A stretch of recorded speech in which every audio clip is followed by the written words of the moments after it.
just literally trying to watch on YouTube on my phone to see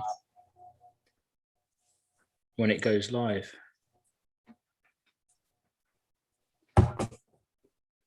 So can you select start video or anything like that? Yeah, I can select it, and it says cannot start video. Failed to start the video. Please select on the video camera in settings. Oh, right. How weird. How weird. How weird indeed. How weird indeed. We've got Simon joining us. Apparently, you are live now. According to my YouTube. Yeah, we're just literally. He's literally like just said to me live, and then he's now playing around with Windows as we speak. We can see you, Simon, but we can't hear you.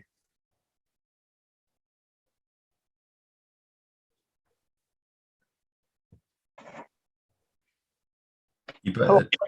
Hello. Hello. I think it's working. Yeah, can hear you now. Cool.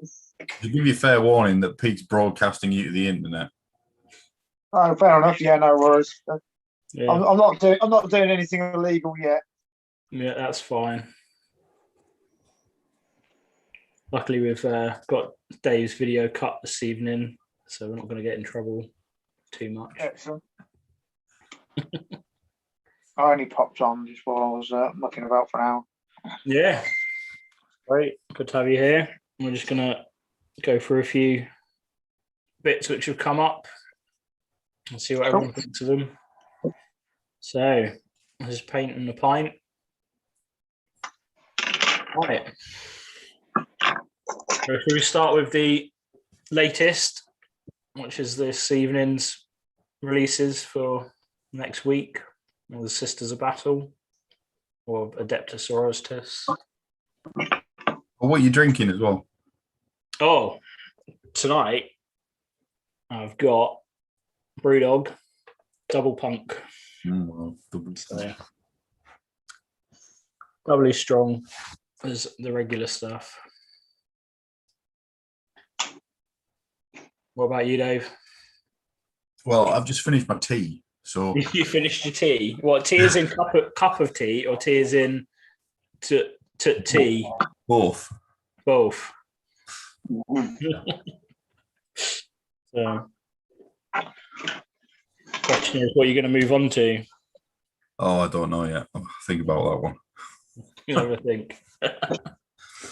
All right, while you're having a think, what's your thoughts on these? I mean, I know they did the preview a couple of weeks ago where they showed off all the new models, and we haven't talked about them yet. So this is the new Sisters of Battle book, yeah, and the new Nundam. yeah, the new Nundam. Yeah, well, I'm glad the book's coming out. It's an interesting army. It's not one that I've ever collected. I think I've got like one squad of the old lead ones. But it's not an army that particularly struck me. I actually really like a lot of the new Sister stuff, but I knew there was a book coming. Yeah. I'm not sure about this. I'm not sure about this new centerpiece model. Yeah. The thing which is getting me about a lot of these at the minute is they sort of seem very off scale, if you know what I mean. Like they're just something that, like, for me, just doesn't sit right. It's yeah, it's almost like, you know, the Grey Knight baby carrier syndrome. Yeah, that was another one that was kind of odd when it came out. The thing with the new High Lord is so her arms are obviously controlling it. Yeah. And they kind of look like they're controlling the arms themselves. Her legs, if she was to proportion, would be roughly, her feet would be roughly where the knee joint is. Yeah. And I mean, if you what I mean is if you superimposed that human scale figure over the miniature, it would be odd because the feet I think would be where the knees are. And I'm not saying her legs should go all the way down, but like how does that work with the feet in the articulation? I don't know. Maybe I'm thinking about it too much. Probably I am. I mean, it's like I know you have to have the sort of like suspense of disbelief and just sort of go with the element of it is a sort of fantasy world, but yeah, I know what you mean. I mean, it's like it's sort of the top half. You get to that sort of like middle, and you kind of go, oh yeah, like that's like the Ripley when she's in the carry suit in Alien, Yeah. and she's sort of controlling it, and then it just sort of gets past the waist, and you just sort of go, but yeah, what is going on with her legs? Weirdly, Like, like I think I would have bought it more if they'd made it a bit bigger and bulked out the legs. yeah, yeah. Like I know it's already pretty big, but I think if they'd given it a couple of days more leg day and thickened it out a bit, and then just escalated a little bit in terms of the height from the legs, but I'm sure a lot of people like it. Oh yeah, no, I mean it's it's sort of one of those armies which seems to have sort of gained massive popularity in recent times. And they're the new models which are coming out are to be fair, sort of pretty decent compared to a lot of other things which are being released. But yeah, it just does sort of seem like you said, like I think it just a little bit more thought in certain places, and it would be a sort of absolutely spot on model. The detail's lovely. Yeah, got to give it that. yeah, the detail, like but again, it's like these guys. It's these weird legs. Yeah, and then the one on when you don't have the bare head, if you, I do wonder, like if you simply trimmed off the arm pieces, as in of the arms of the sister, or if depending on how it puts together, you could probably that would sell as an automaton. Yeah. It's a strange one. I don't know. I'm not sure how I feel about them overall, really.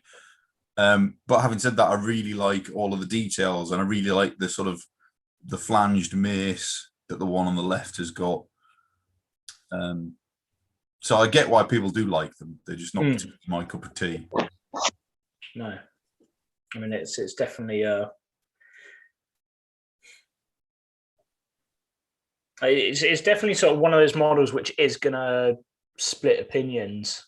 I mean, it sort of seems to be almost like the Centurions, the Space Marine Centurions, where they are a bit of a Marmite model, where either people love them or people are just like, oh, they just look absolutely ridiculous.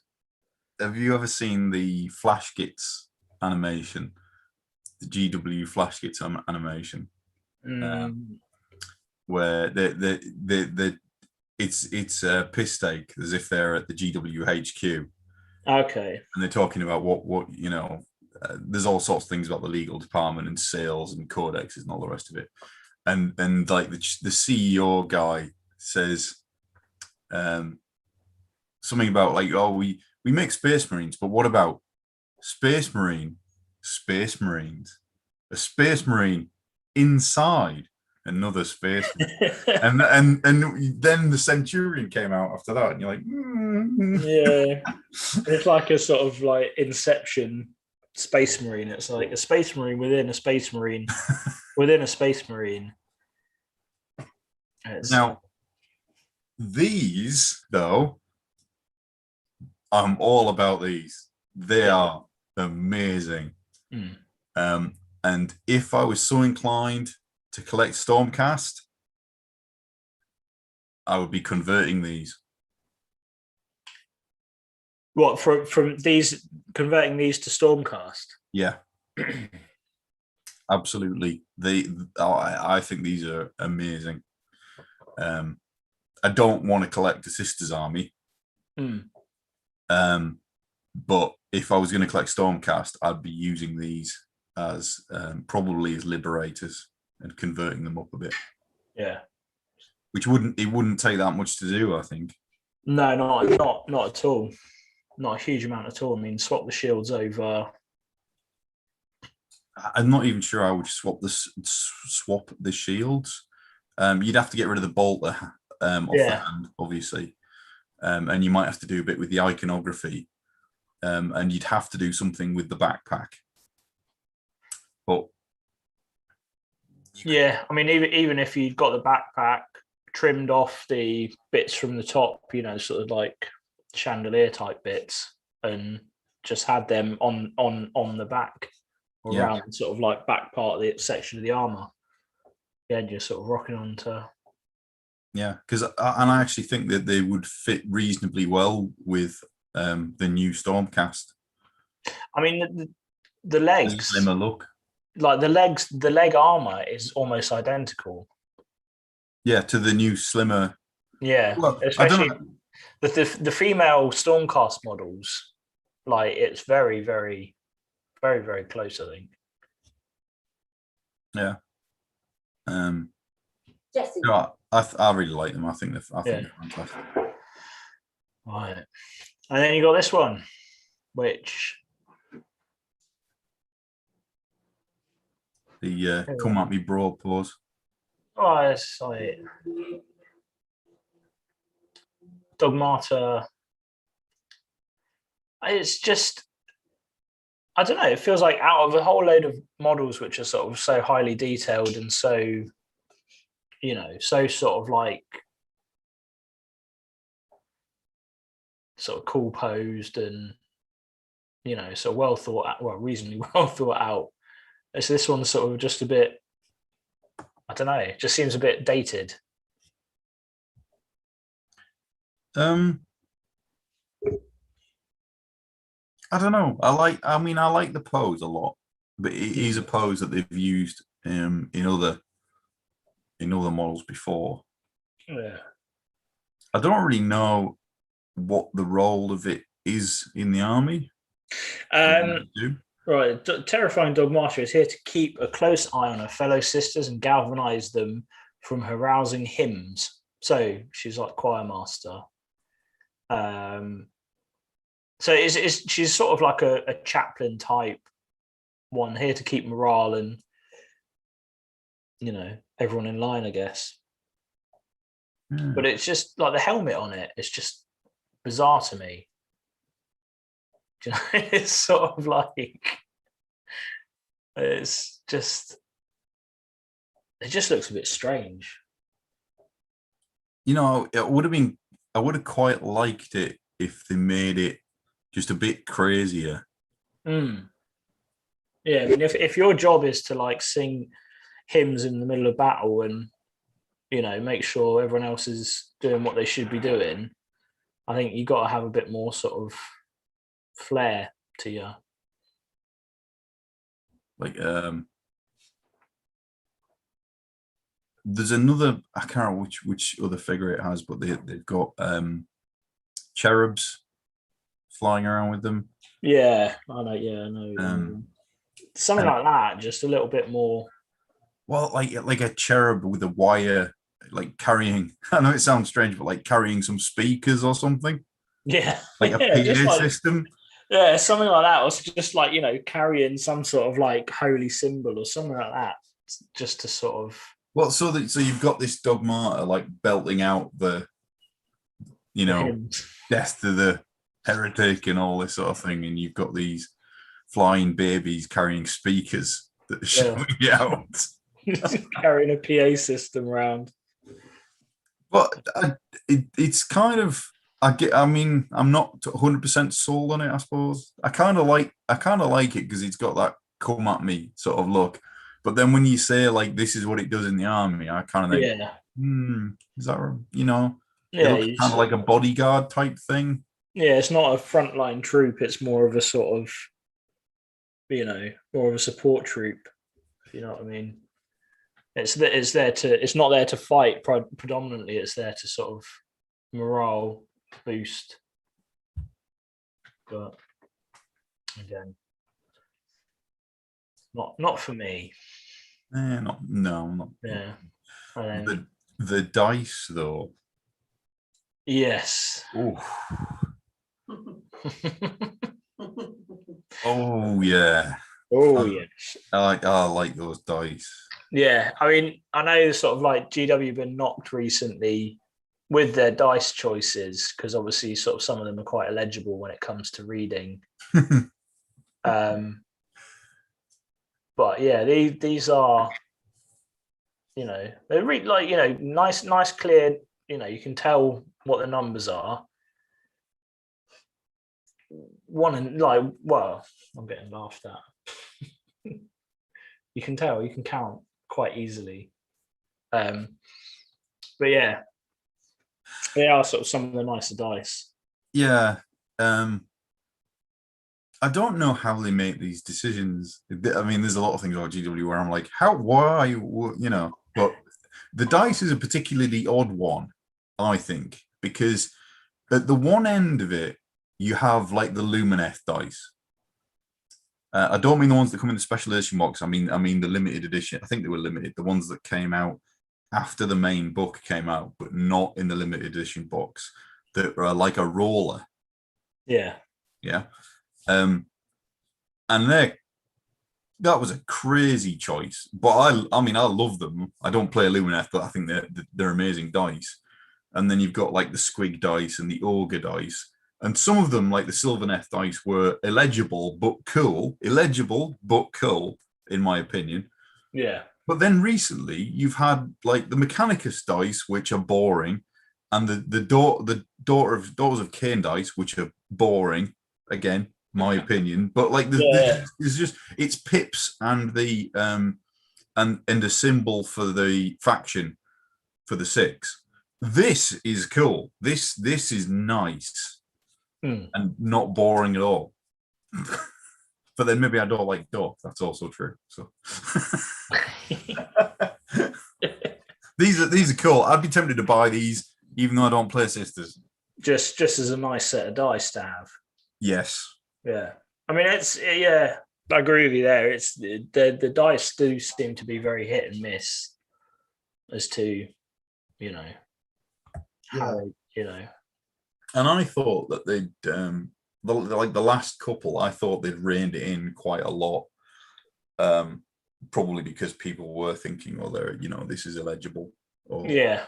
I mean, maybe for once GW actually listened to their customer and went, "Oh, we'll rein it in a bit," and then everyone went, "No, these are too plain," and so GW has sort of gone back to just making it.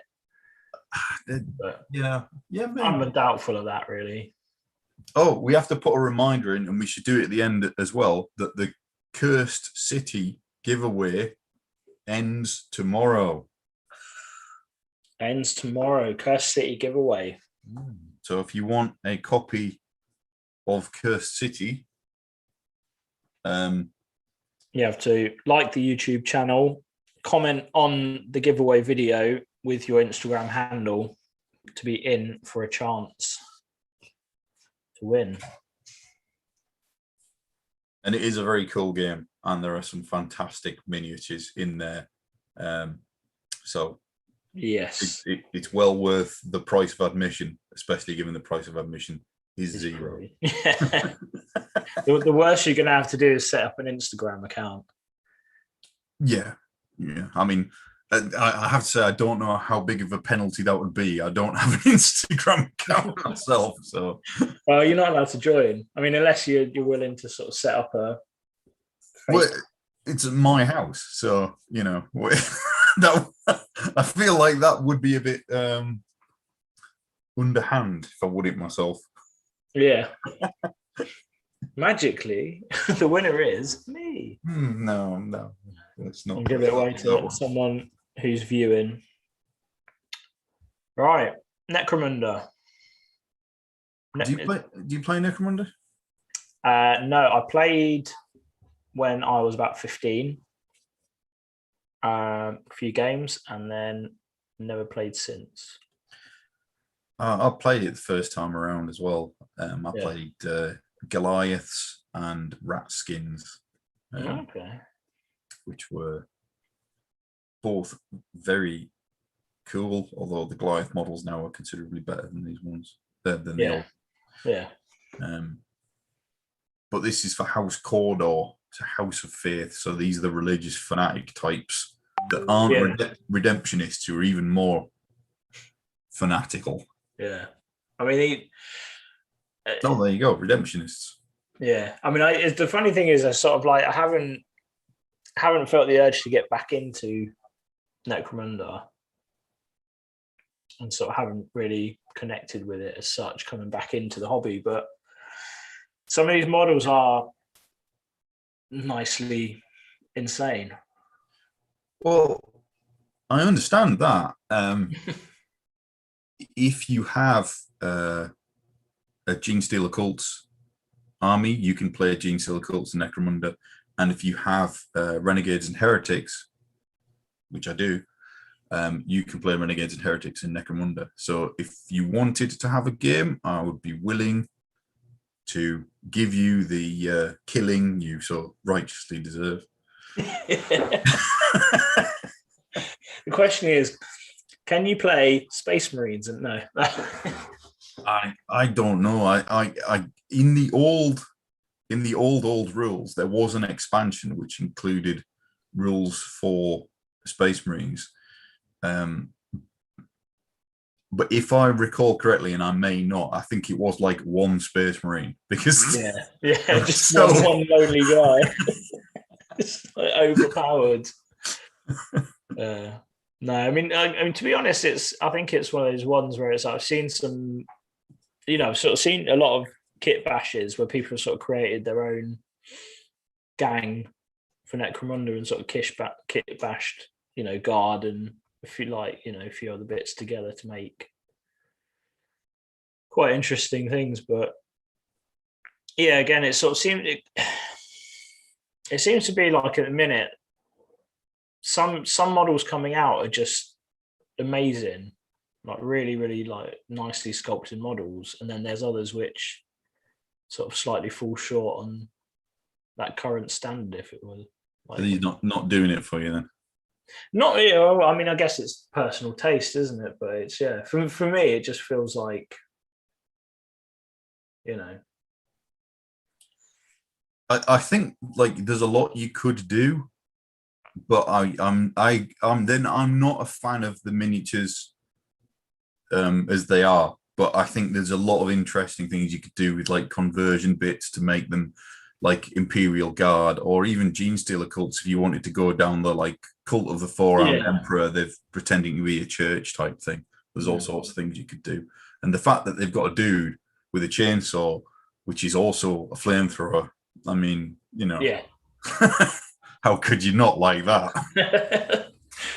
I mean, that's sort of like almost Death Watch level of, what should we do? Get a heavy bolter and mix it with a flamethrower. It's like that level of like part genius, part insanity when it comes to creating weapons. Right, and then the last one is the Warhammer Underworlds. Yeah, Krabnos. Well, I love it.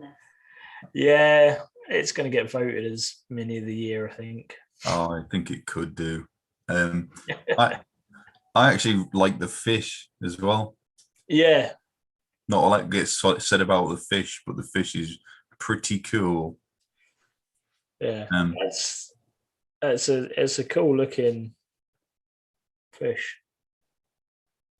The strange thing about because these are fantastic, but the strange thing about like some of the war bands is, at least in my opinion, like there's been a big variation in quality between some of the war bands. A lot of the recent ones are better, but some of the early ones were like, I don't know if you remember I think the early Chaos one Yeah.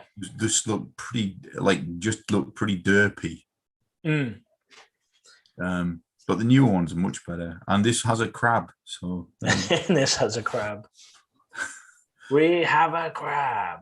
I mean, yeah. I mean, it's definitely agree with you on that. It's like I was saying. I think with a lot of them, like a lot of the models when they're released, it's like some are just really hitting the mark, and others are just sort of falling short of that. And depending on what faction you play, can leave sort of quite a bitter taste in some people's mouths when it comes to releases.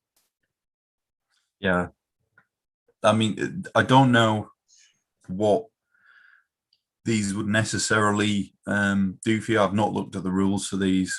They do seem very hit and miss, the rules as well. I'm talking about Warcry as well, really, but from the specialist games. Yeah. Like the Shadow Stalkers from Warcry, I think it is, are amazing. They're like in Age of Sigmar, they are incredible for the points that they are. But then on the other hand, many of them are just pretty rubbish. Yeah. And you think, well, it's nice that they've got rules for people who have them and people who want to play them. And it's a route into Age of Sigmar for people who play the specialist game, which is cool. But I wish that they would, well, I could say this generally, I wish they would balance them a bit more. Yeah. It's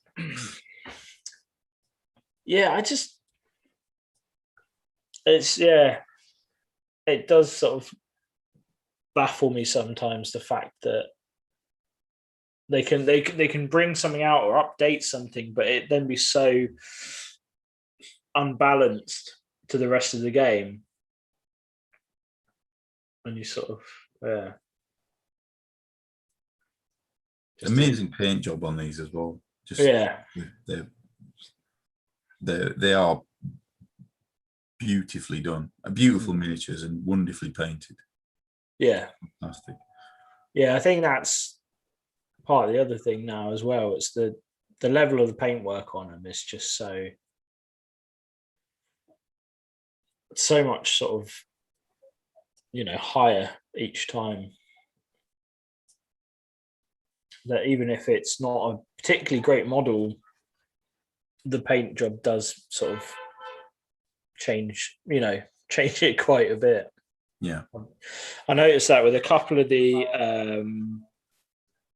Curse City models, where I've sort of got around to sort of finally putting them together and sort of been like, they looked a lot better on the preview video, like when they were nicely painted. It's sort of putting them together, I was like, oh. So yeah, I'll believe in you, mate. You can do it. Yeah, well, hopefully once they're painted, they'll look good again. But yeah, it's just looking at the models, you're a bit like, a little bit disappointing. But have you got around to putting yours together yet? Nope.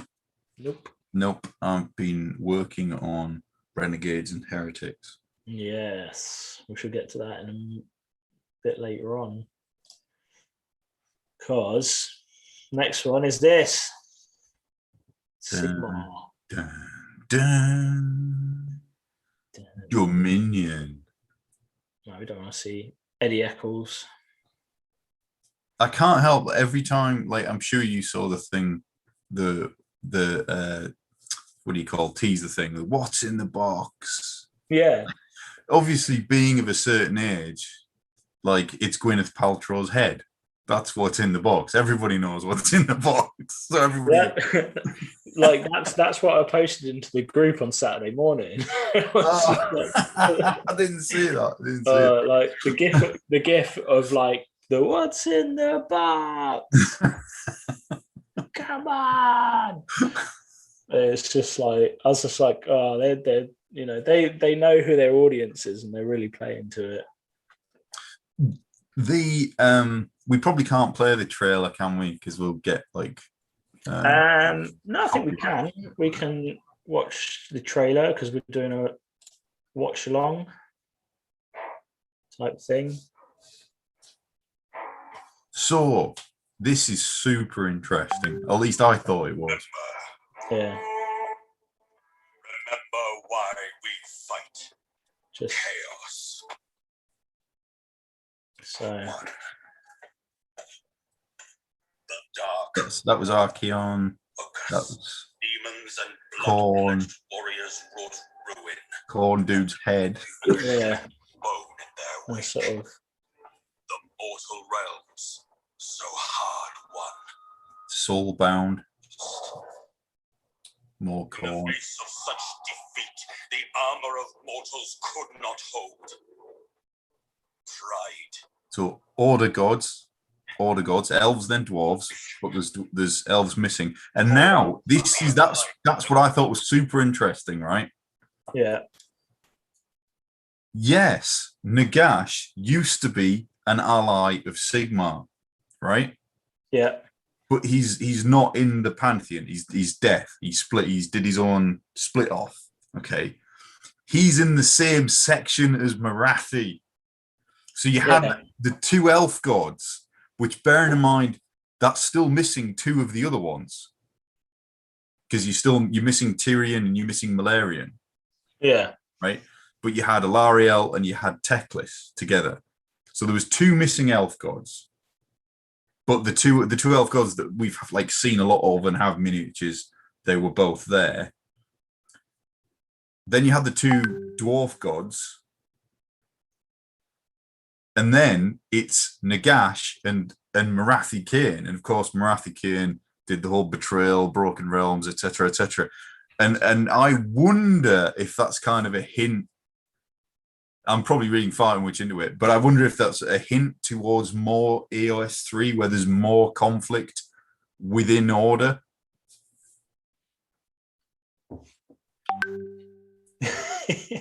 I can feel Sarah's rolling her eyes. Did you hear the little sort of noise in the background? It was Sarah, like sort of like doing this sort of weird, ooh, like pretending that she knows what you're talking about. And Sarah knows everything. Sarah knows everything Don't because tell anybody. she's a GW shill. Well, yeah. But no, like this is my thing. Like I don't think you're reading too much into it in the sense of I think they leave it like now, and in these things they like the trolling aspect of like leaving breadcrumbs for people to get really Get the really hype. into, get hyped about, and it's sort of, I think they're very much aware of what they're doing now. If there'd been a picture of a fiery bull on the wall, I would have just lost my shit. Yeah. I mean, Hashut, Chaos Dwarves, yes. This video is live. Please refrain from using bad language. Oh, That's fine. We can use bad language, but yeah. bit of Thor there, bit of a Thor moment. Yeah, a bit of a Thor moment.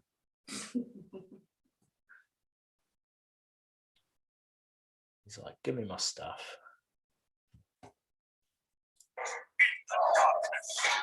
No matter the cost.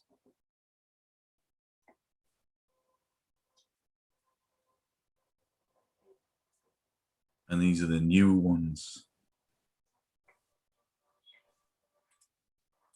Yeah.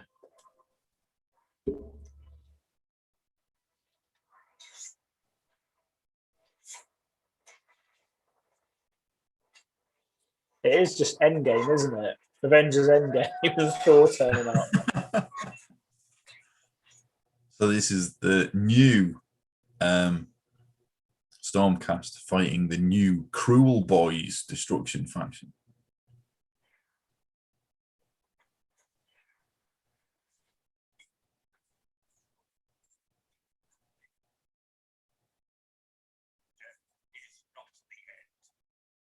Death is not the end. Remember why we fight. Yeah. There you go, a trailer. Yeah, so I thought that was pretty interesting. And I think there was some bump previously about the new armor being able to punch through the cloud that Be'lakor made that was stopping people from being reforged or whatever. Yeah. So do you wanna have a look at the minis, or are we... Yeah. I mean, that's the plan. What's in the box? Oh my god. Oh my god. Yeah. So honestly, I got 20 minutes in. No, not even that. Probably about 15 minutes into the preview on Saturday night, and then turned off because I was a bit sort of bored, to be honest, because as much as like Sigmar has a lot of the cool models now, and they sort of seem to have a lot of the cool stuff, the Stormcast for me are just dull. But you love Space Marines, and they're basically Space Marines in fantasy. I know. Like, I'm gonna get so much hate if we get a lot of viewers. I'll be like, "What a prick!" I know. This is... luckily, there's only 2 people viewing. I'm one of them. I think probably Peter's the other. So I think we're safe on that one. Sorry, Jeff. But no, like it's. I don't know. I'm just a bit like. Yeah, they're just a bit meh for me. Dude, seriously, they are cool. They actually look really cool, and considering Stormcast for me before were quite boring, the new models look hot. What do you think, Dave? Well, you know, you're a sell, Sarah's a buy, and I'm probably a hold. Always a hold. Grow some, chat. I really like the angel model, the big, the centerpiece angel model. If we can, there we go. That's it, Idrasta. That is amazing. I love it. I love the wings. That, if I was going to play Blood Angels and Horus Heresy, would be a fantastic start for a Sanguinius conversion. Yeah, I mean, I did see those wings and thought I'd like to take those wings and use them for my Raptors Smash Captain, which I'm going to use for the Crusade. But yeah, those wings, the sculpts are great. It's just sort of I always use the sort of same analogy of like GW's like the WWE, like wrestling, and you always you always have that one faction. It's like the Ultramarines, it's Stormcast, where they're like the sort of like the John Cena, the Roman Reigns, the like The moneymaker. the moneymaker, the baby face, the appeals to all age groups, whatever. And it's just sort of very much feels sometimes a bit too much sort of forced down your throat. Yeah, I get it. I have to say though that the compared to the previous angelic centerpiece model, this is far, far, far better. Yes, totally. What I thought was interesting about this is that little line there as one of the near mythical lords of Azir, which means we might be seeing more of these. As one of, which means there are more near mythical lords of Azir to come, perhaps. That was a spicy meatball, I thought. Spicy meatball. Yeah. But I really like the new slim cast. They've been on the slim fast diet. They're now slim cast. Slim cast. But I like the thick boys as well. The thick boys. The thick boys, thin cast. This, I'm sure everybody's seen the meme, is Trigger. Yeah. it's it is. It's Trigger. I don't know. Like the other thing, and I've seen this. I think I saw somebody else mention this as well. On the left, where he's got the helmeted head and he's carrying the weapon, and you've got the emblem on his shoulder.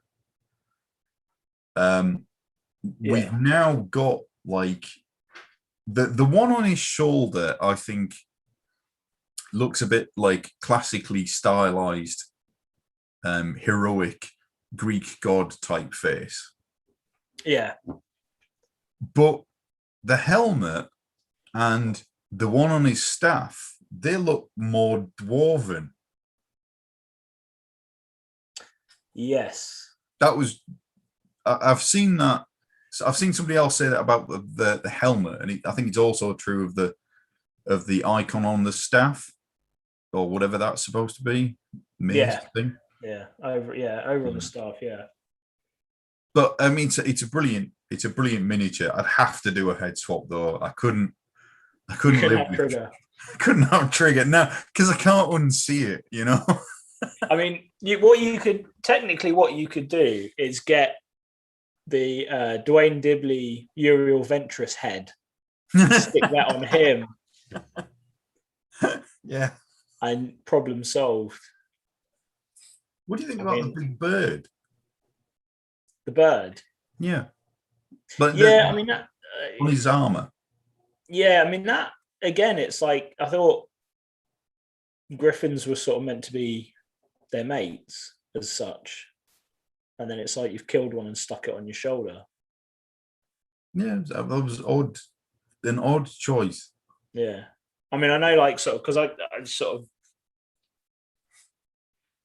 part heard the stream, and they're talking about this model, and it was like, oh well, maybe it's an old friend of his who he's put down and then used as a shoulder piece, and I was sort of a bit like, surely there's got to be some piece of lore somewhere like to actually explain this rather than. Yeah, because when you're down the pub and you see your mate and you're like, oh, nice new jacket, and he's like, well, actually, we had to put the dog down last week. Exactly. Thought it'd be a shame to waste it. Now I've got this lovely jacket. The puppy's looking at me with worried eyes. And then, all right, the Knight Arcanum.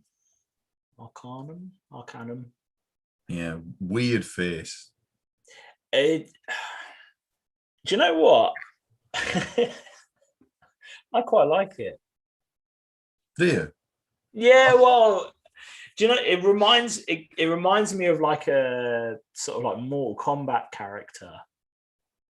Oh, Sonya Blade.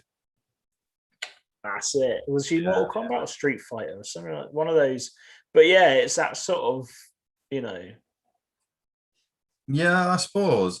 I'd go helmeted over non-helmet if it was if I was making the model for myself. Maybe a little bit like I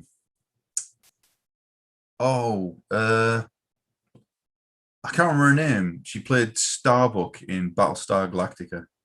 I never watched it. Did you not? No. Just a little bit. Just a little bit. Just a little bit. I'm sure someone out there will get the reference and leave a comment. Yeah, Pete, maybe. Yeah. But I like the mini. I think I probably would too go with the helmeted version. Thought it was interesting that she is less armored, because of the slightly less armored, bare hands and all the rest of it. Yeah, but Do you know what's so funny is, like, you know how we were talking about the sisters hymn singing lady earlier, and how the Yeah. sort of pose was a little bit dull. If I was collecting sisters and wanted to have that model in my army, but didn't want the sort of like, you know, sort of standard come at me bro pose, this is absolutely perfect to do a conversion.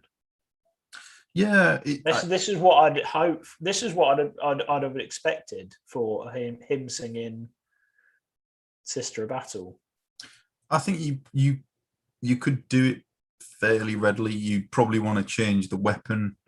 You might want to take the back headpiece off and change it out for a candelabra or something. And you'd have to put a backpack on it.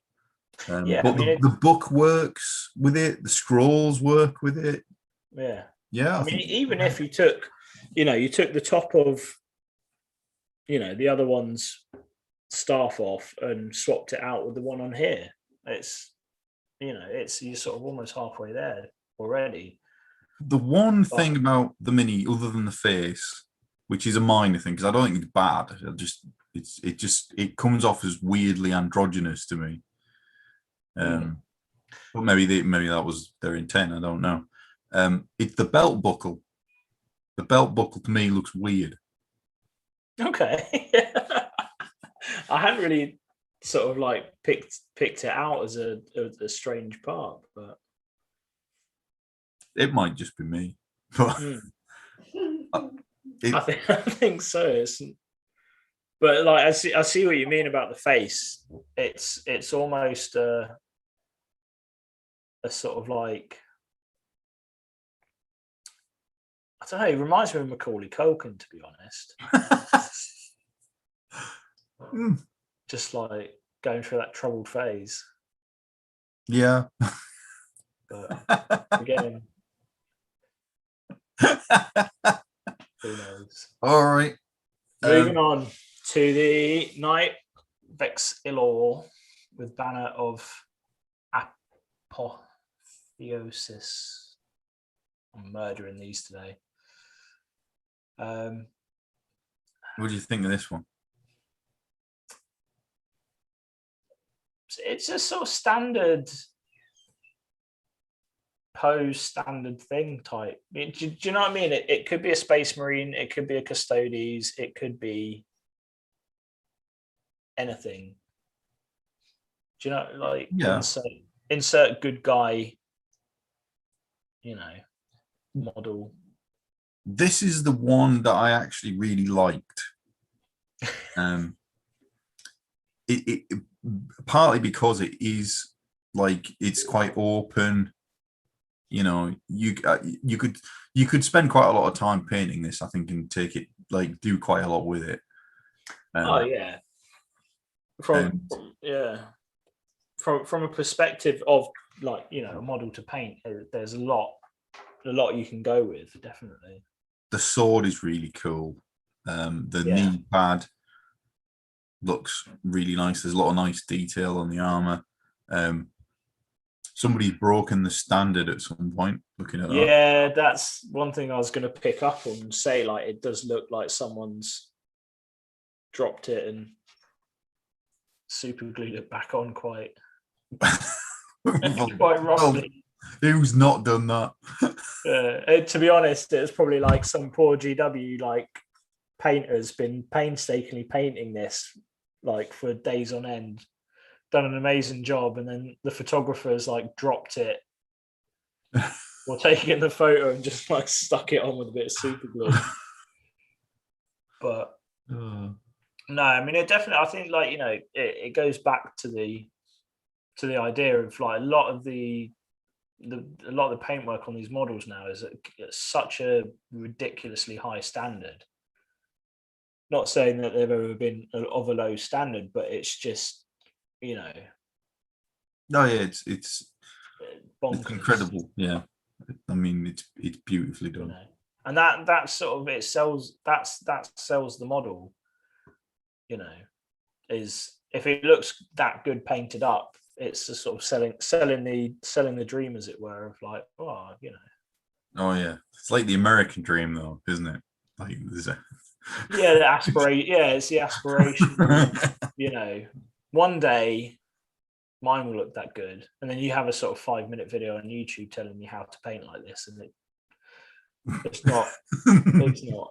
I'm sorry. Like they're handy tips for people to learn, but it's like the people who are painting these are not, you know, not painting to that simplistic sort of level. They're really going into detail. Yeah, brilliant though. I mean, Oh, I really like that one. Mhm. And the next ones, the only thing I might consider with that banner bearer is a head swap. Yeah. But I'd have to play around with it. But that is one of the models, other than the centerpiece one, which I actually thought I might actually like to buy that at some point and paint it at some point. Yeah. But probably won't. Probably won't. It's going to be around for a while. Oh I'm yeah, sure- part I'm of sure- the I'm sure they'll release it outside of the box in the next year or so. nothing, you know, added to the range as a permanent edition would ever disappear. That would be what madness. Yeah, they'd never just release a box of miniatures which they'd never plan on ever releasing again. I mean, that'd just be bonkers. Which miniatures? The Stormcast out of the new box. Yeah, they're not releasing them. Don't. Right. No, we're We're in not trouble there. now. Yeah. Right. These next ones. The Yeah. Praetors. They're pretty cool. I quite like them. Pretty cool. That's them. Pretty cool. Yeah. I mean, yeah. Meh. They just, I don't know, they're sort of very Stormcast, bland, vanilla. Then we've got these ones, definitely not Terminators. Yeah, definitely not Custodes. Yeah, Terminators with a Thunder Hammer and Storm Shield.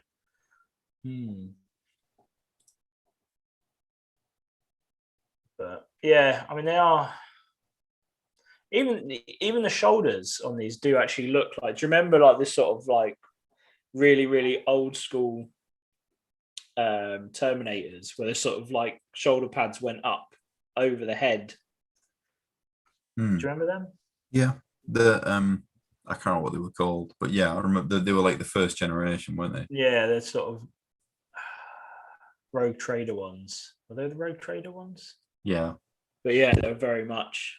they were like rounded over the top, weren't they? Yeah, just like No neck, just like all shoulder. no neck and all shoulder. Mad trap day. the 80s power shoulder pads.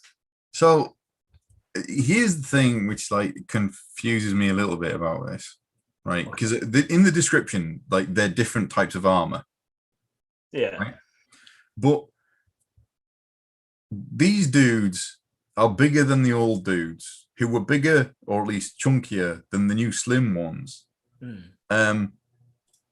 And they're not like, it's not powered armor.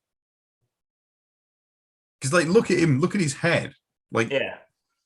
Where's they proportionally, it's interesting. yeah, see this is where it's sort of you start to lose things a bit. I mean, I get you want things which are bigger, stronger, more powerful, you know, but it's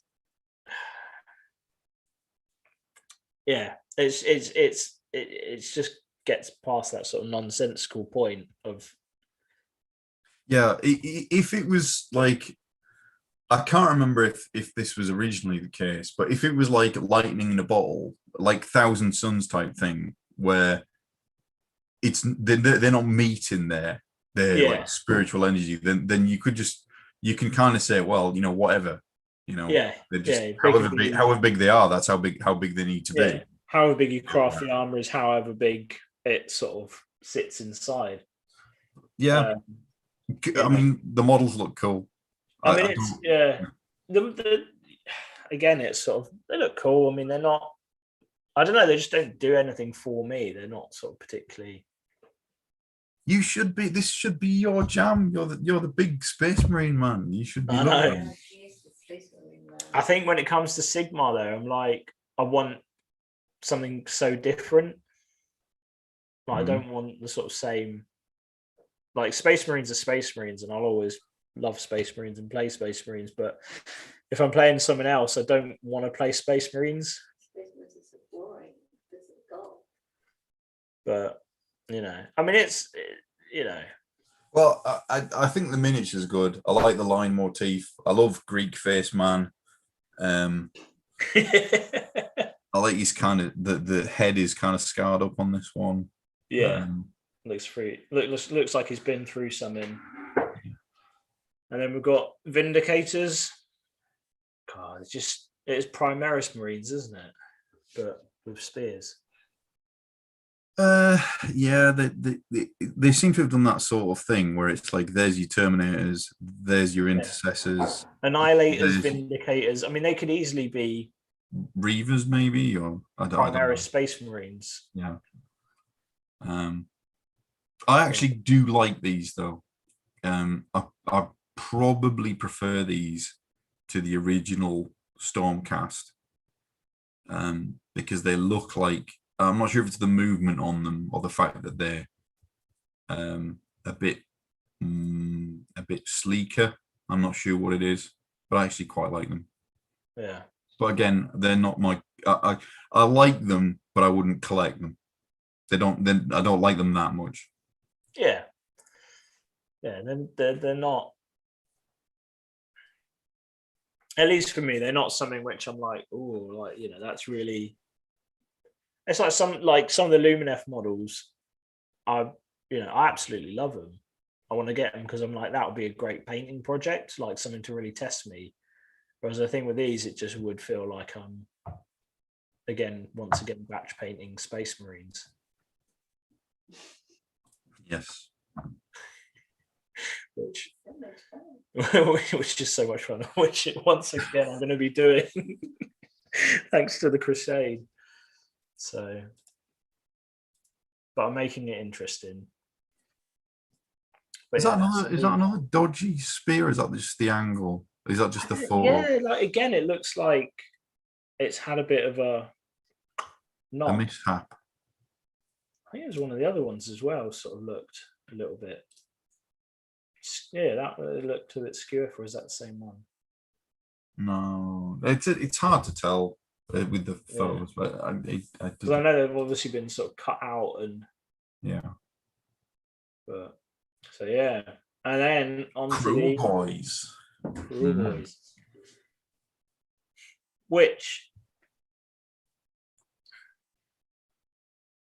are pretty cool. This dude is massive. He's massive. Like, he doesn't look like he should be that big. No. But if you go back to that shot with everything, his base is enormous. This dude's huge. Is he one of the like down? He's down. There we go. Yeah. So he's like one of the sort of.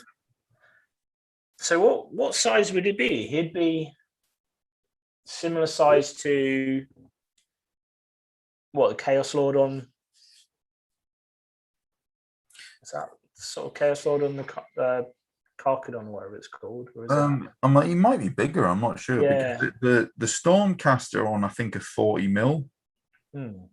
Like the basic people. Yeah. So that's a big base. I'm not sure which one it is, in all honesty, but he's a big model. Yeah. But when you look at him lower down, you're like, I didn't, Yeah, no, it's weird. It does look like it's going to be a smaller model, or is a smaller model. So what do you think? Go on. You don't currently play Age of Sigmar, do you? No, I've got the Start Collecting Slaves to Darkness box and painted that up over lockdown. But is that what you would play if you were going to pick it up? Yeah, I mean, I think we've sort of discussed a few options, and now I've got Bellacore and most recently, Oh yeah. yeah. So these aren't going to tempt you away. No, they're not going to tempt me away. I'm not a big fan of any orc or whatever you want to What? call it. They're amazing. Of course, Sarah thinks they're amazing. Does Sarah really think they're amazing, or is that just the sales spiel? No, she's I think if I was going to play orcs in 40k, no, sorry, in Sigma, then I would stick with the orcs that are available now rather than these new ones, because these newer ones for AOS look too much like the 40k ones for me. And I already paint enough green. So like if I was going to do AOS orcs or something, I'd probably paint them blue or something like that. I would change it up.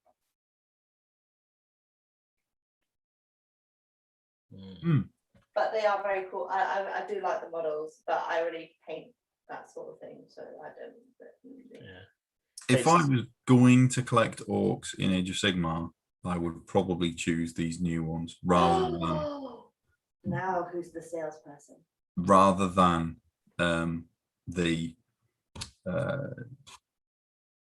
the other two, which name which I can't remember. the metal ones and the savage ones. Yeah. The Orcs. Whatever they're called. Yeah. And why? The metal ones just don't interest me.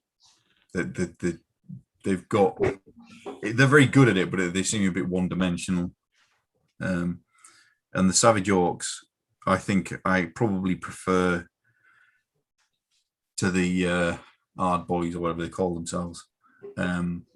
But I really do think these models are really cool. I do think, yeah, I would have to have a serious. If I was going to go down that road, but to be honest with you, if I was thinking Sigma, I think I would still stick with Seraphon. you'd stick with what? Sorry. Seraphon. I like. Oh Seraphon. goodness me. Yeah. So, I'm sorry. No. The disc thing, the little hammered disc thing, that on the shield piece and on the armor on the beast, yeah. that's repeated a lot on a lot of the minis. They've got that same sort of Hammered metal. there on the head of that one, on the back. It's got it on its sort of groin piece. Yeah. I'm not sure what that's about.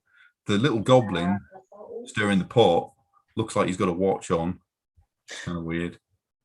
That's cool. Yeah, I mean, you got to tell the time. You He doesn't know if he's in like which millennium. don't know, you don't want to burn anything when you're cooking. You just keep a check on the time. No, I mean,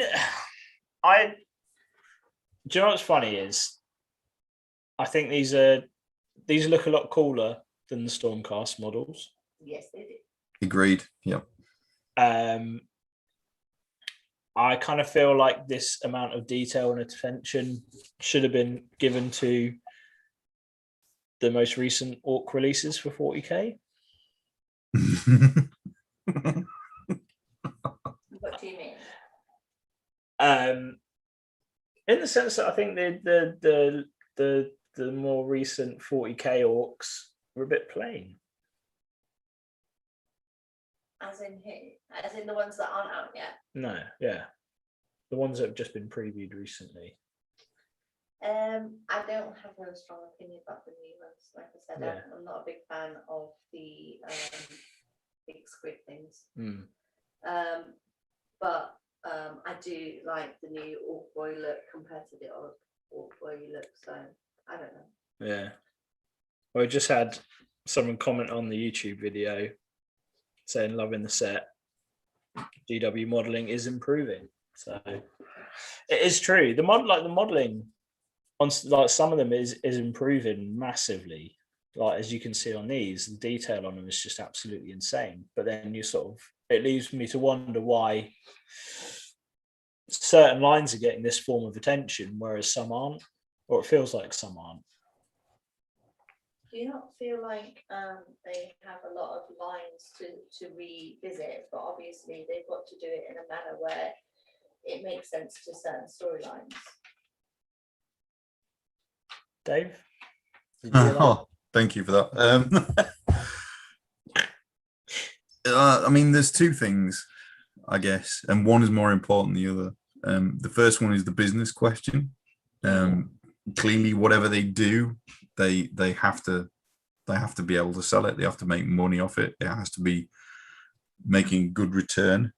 But they also obviously have to think about the health of the game, because then you can.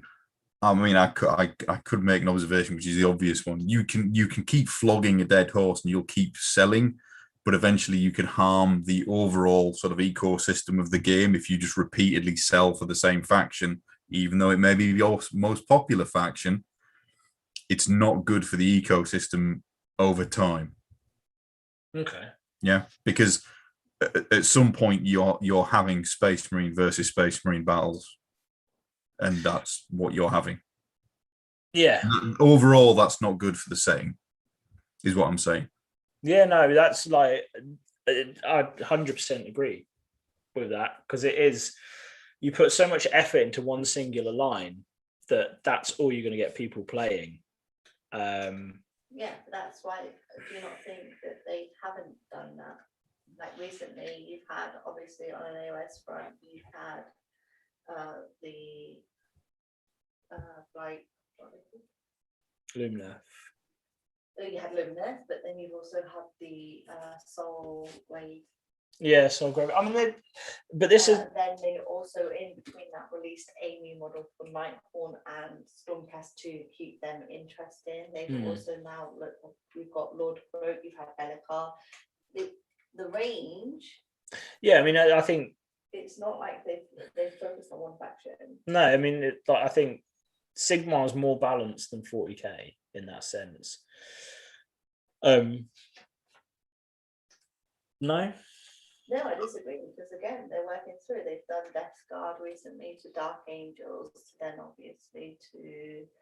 But in the sense of new models. Yeah, so obviously every time they do a release, there is something new, whether it's one box or two. When they've redone their combat patrols and whatever, they have. Yeah, massive. Yeah, but I mean, it's these are all new models. It would have been. It's interesting to see that they've done it. I mean, I think you probably could have predicted that Stormcast were going to be one half of the box. Just like basically one half of the other box or the 40k. Well, the thing with that, a Stormcast are really popular, but I do wonder if that either they always planned to fill out the range with more different types, or maybe that design wasn't necessarily landing the way they hoped. That thick liberated design. I don't know. It is interesting that they've gone for this other direction. That Stormcast book is going to be massive, because that the physical Stormcast battle tome is already enormous. If these obviously these will be added in, assuming that the old ones aren't retired, like we can assume is eventually going to happen with Legacy Space Marines at some point. That's going to be a hell of a book. But on Sarah's point as to sort of revisiting older ranges, she's right. This box, narratively speaking, this box could have been Beastmen. And it would have hit the same sort of beats narratively. You could still have had Kragnos. You could have made Kragnos either maybe not a chaos fig, but possibly like a multiple faction fig, or possibly put some beasts of chaos in, or call them beastmen, and have them with a different sub faction able to go in destruction, because they would kind of live there as well.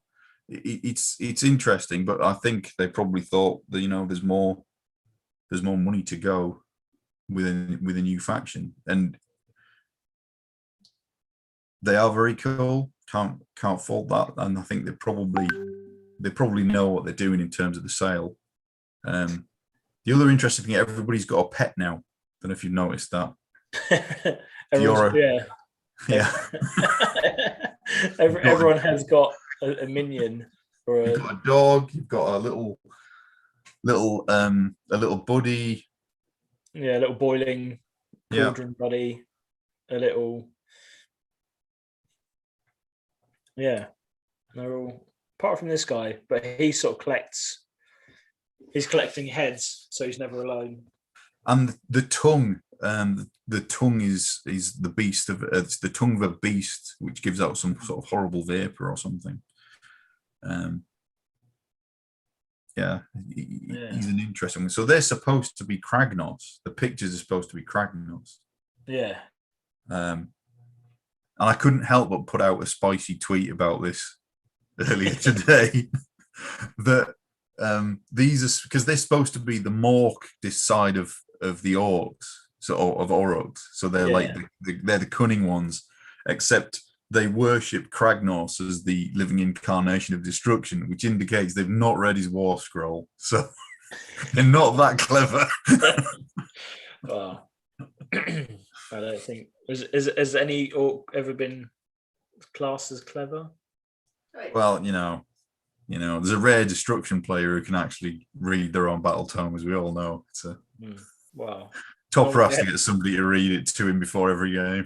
Yeah, normally have it read to them. But yeah, so I really like the crossbow dudes. What do you think? Yeah, no, I mean, they're cool models. They're nice. Really nice sculpts. And then you sort of think, why wasn't this much detail, care put into other models? But if it gets, again, I guess it's that thing of like, if it gets people buying it, which I'm sure it will, then they've done what they want to do, isn't it? Well, I mean, I'm going to be maybe a little bit provocative, I suppose.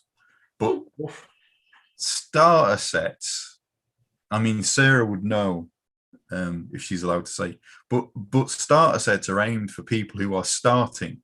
I mean, this is probably like if you are fresh off the streets, I think these are they're two aesthetic approaches which are going to get people into it, because there'll be people who pick this up and say they're a bit like Lord of the Rings. I mean, one of them looks like Azog. Yeah. The guy with the banner looks like Azog. His face is almost the spit of it. I can see people coming in and saying Stormcaster are awesome. They're brilliant, like the huge guys in armor, like the Angel Lady, and also these are evil orcs. Like these are. I mean, the thing is, it's like for those, I guess, people getting into it, you're always going to have the one friend who loves the armor-clad knight in shining armor, and then you're always going to have the other friend who's like going to love like the crazy orc mishmash. It's so that the box sells. They sort of know it sells because it's sold since second edition when they had Space Marines and Orcs. But I'm literally just going through the comments on YouTube. It's sort of picked up a little bit, and people, they're sort of basically saying very similar things of like, they're putting a lot of care and effort into these models because it's what's going to get people into it, but also sell the box. Like Ricky, I hope I'm saying that right. It's basically saying I'm sure there's going to be a lot of 40k people grabbing these orcs up, for conversions. Like Yeah. tons of them. Absolutely, like snake bites, maybe. Yeah. Definitely. Yeah. I mean, it's Sarah. Like Sarah's just said to me, she's doing her order list, and yeah, she's literally just said to me, it's just the amount of interest, not just from Sigmar players who are after this box. It's going to be another big one, I think. An Indominus style sellout. Indominus style sellout. Indominus style sellout. And hopefully we get the stock. Oh, don't. We're not going to get into that kind of thing. Right now, these dudes. Oh, Do you know what? I was flicking through the images and I saw these guys, and for some reason I thought Dave's going to like these. You are correct. Yeah, the Hobgrot Slitters. Yeah, they look cool. Again, The only thing I'm not sure about is that liquid effect that they've gone for on the sword. The blood dripping from the sword. I think. If that's no. Is it blood? Not Is it supposed to be a ropey bit of intestine? I'm not sure. I'm not my cup of tea. They did an old vampire lord. He was a specific character. I can't remember which one. I think it might have been Conrad. Really nice blood effect. He was lifting his head up to a sword, the blood coming down from the sword, and that is the one that I like. But yes, you're correct. I really like these. I couldn't tell you why exactly. It's looks blurred. No, I mean I like they have the sort of nice bit of sort of like detail and whatever of the newer models, but they have a sort of nostalgic feel to them. Do you know what I mean? They like if these were cast in metal 20, 30 years ago, they'd sort of fit right into that era. Yeah. Not in a bad. I know what you mean. There were historically hobgoblin models, which had a sort of Alexander the Great, the Great Persian type aesthetic. If you think about what comes to your mind about that from like probably 1960s movies, things like that of Richard Burton fighting Persians and that sort of thing, with that sort of hat, which obviously they've moved away from, but the faces. What's interesting about these as well is they I think are the biggest unit in the box. Okay.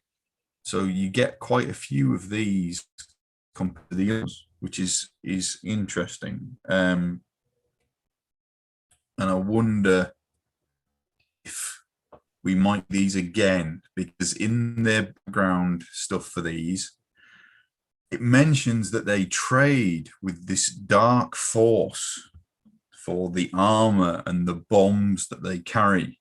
And historically in the lore, these guys were collaborators with Chaos Dwarves, which obviously aren't currently in the game because they were, well, there is a book available, but they're no longer sold by Forge World, which might be an interesting hint. So we could maybe see Chaos Dwarves at some point in the future, possibly with Hobgoblin friends. So this could be that unit which you could split between either or. Well, maybe. I mean, obviously, we'll have to see what happens and if Chaos Dwarves do appear. If Chaos Dwarves do appear, I'm all in. And I already like these guys. So if they go with it, then that'll be the thing for me. You better know where to buy them from. Sarah just said you better know where to buy them from. So I think we all know. So just like looking at the comments, Jonathan Alston has said the faces on the shields and armor match the faces of each model. So it's just Yeah. So if you, I think what he's getting at is the shield there on the guy on the right, who you just get past. The guy on the right is similar to the markings on the shield on the helmet. And if you go up to the guys with the crossbows, so It's that guy, yeah, covered there are similarities on the shoulder. Yeah, I can see that. Yeah, that is. That's pretty cool. I like that.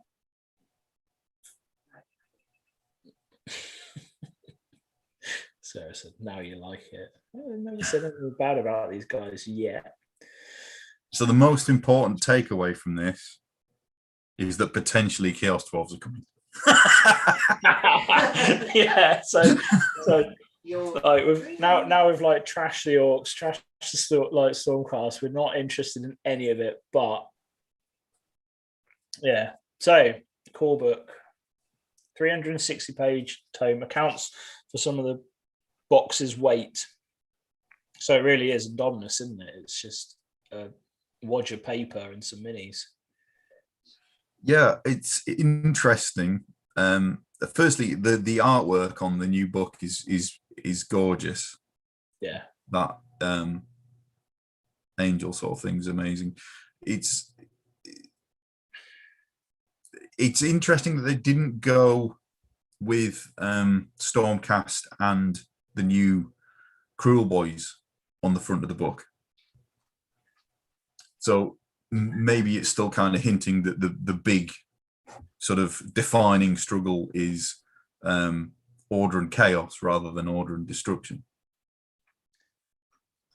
Yeah, quite possibly. I mean, it's just sort of trying to take it all in. I mean, it is like you said, it's a striking piece of art. I mean, I don't know enough, obviously, about the backstory, the sort of history of like AOS, to sort of say yes or no, really. But I guess it's that sort of thing. If there's a sort of certain way, a certain way it's going, then I think if you reckon that's what it is, then I'll go with that. So Middle Earth in Middle England on the chat said, story regarding the faces according to Adam GW is the faces represent Kragnos, their god. And yeah, I remember that. And also there was mention when the Kragnos mini was previewed that there was a totem on there which had been built by somebody, and I think this is the somebody. The other really interesting thing about the book, of course, is that when the original rules came out for AOS 1, they were like 4 pages, something like that. Yeah, and now it's 360 pages. Well, 180 of images, and then I mean, I it's nice to sort of see that it's getting the same treatment as 40k. Like, and it is, fingers crossed, is going to be a book. I mean, again, Middle Earth, Middle England said, would you buy the book if it wasn't part of the starter set? I mean, for me, I have no interest in the starter set, but to have the core book for Sigmar and it being sort of good looking book like that, then yeah, definitely buy that book. Like if it's going to be a case of sitting down, learning the rules and everything, and that gives me everything that I need to play a game of Sigmar, then I'll definitely be buying the book. I would probably buy the book, but equally, they've got to, in my opinion, start getting a better grip on the use of digital media. Because in what sense? Like, as in sort of like, because I know with the 40k rule book, and then obviously the codexes, that if you buy the digital, well, if you buy the physical copy, then you get the digital copy as well, and that digital copy then gets updated as FAQs come out. So you're always sort of up to date, and not having to buy multiple copies. Well, I mean, I'll put that to. I don't think that is the case for AOS. Yeah. So, and I'm not sure on how it works. I know because I know you're sort of saying about battle tomes and what's the other one? Is it the scrolls? Battle scrolls. But yeah, I mean, it's sort of. I think if they could give the same treatment to AOS, of you buy the book, you get the digital copy as part of buying that book, and it gets updated, then I think that will be. Yeah, no, I agree. And also, as you say, if they're living documents that are updated with the FAQs, and you get some sort of flag to say there's been an update, then then we're cooking with gas. But if you're in a position in which you're playing, let's say you're playing something like Cities of Sigmar, Yeah, and you are playing Living City, so you are potentially carrying your rule book. You're potentially carrying the Cities of Sigmar book and the Sylvaneth book and the Stormcast book, which is not a world you want to live in. If if you're getting on a bit and you have a bad back, because if you want, you need a like a book caddy, like people who play golf. God, could you just book caddy. You need one of them wheelie trolleys the old ladies have for the shopping. Like, just get one of them for all your books. I mean, it's the same as. It's the same for 40k, to be honest. It's you have your core rule book, which is a thick old book in itself, and then you have your codexes. I mean, if I was going to play the Raptors, my Raptors list, then it's I could technically take the the Space Marine Codex, then the Raven Guard, because they're a Raven Guard successor chapter. I could then take the Raven Guard Codex as well, so that's already 2 codexes, and then you've got all the other bits to go with it, like your data cards and whatever else. And it's one that adds up money wise, but yeah, it is a big pile of books you're having to take, and condensing that I think could be a could be a thought. I mean, I've tried having them on the tablet and sort of scrolling through and working through them on the tablet, but again, it doesn't feel any more efficient than having the book in front of you. Yeah, I think it would be helpful if they embraced the digital age a little bit more, and also accepted the fact that they're not very good at writing apps. Anyway, yes. Yeah. The book looks great. I'll probably buy the book separately. Yeah. I love that you get the cards in there. I really like. I know not everybody does. I really like the cards. Yeah. I'm not a big fan of the artwork on the little book, the Warhammer. I think that's one of the weaker pieces compared to some of the others. But it looks very casual. It's sort of like a couple of orcs like casually sort of like having a little stroll together, like chatting to each other. Oh, look at that duck over there, like, and then a couple of guys in the background sort of. There's 2 dudes having a fight, and there's a couple of orcs waiting for the bus. Yeah, that's it. So it's I see what you mean about this sort of lack of it, but yeah. So love that you get the War Scroll cards though. That's brilliant. Yeah. Best rule set ever. Ever. Okay. All right. Right. No. What's your thoughts on this? I mean, I don't know enough about Sigmar yet to have a sort of strong opinion on it, to be honest. But I mean, I've not played that many games of AOS, especially recently. I would have liked a little bit more time in AOS 2.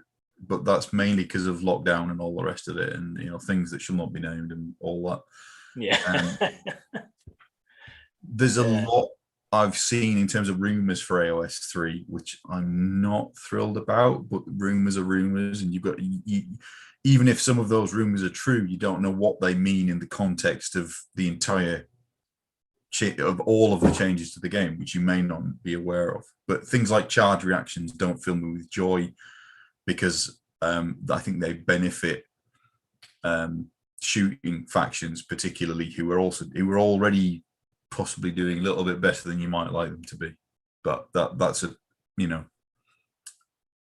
everybody's got opinions, don't they? And everybody's got something else. So yeah.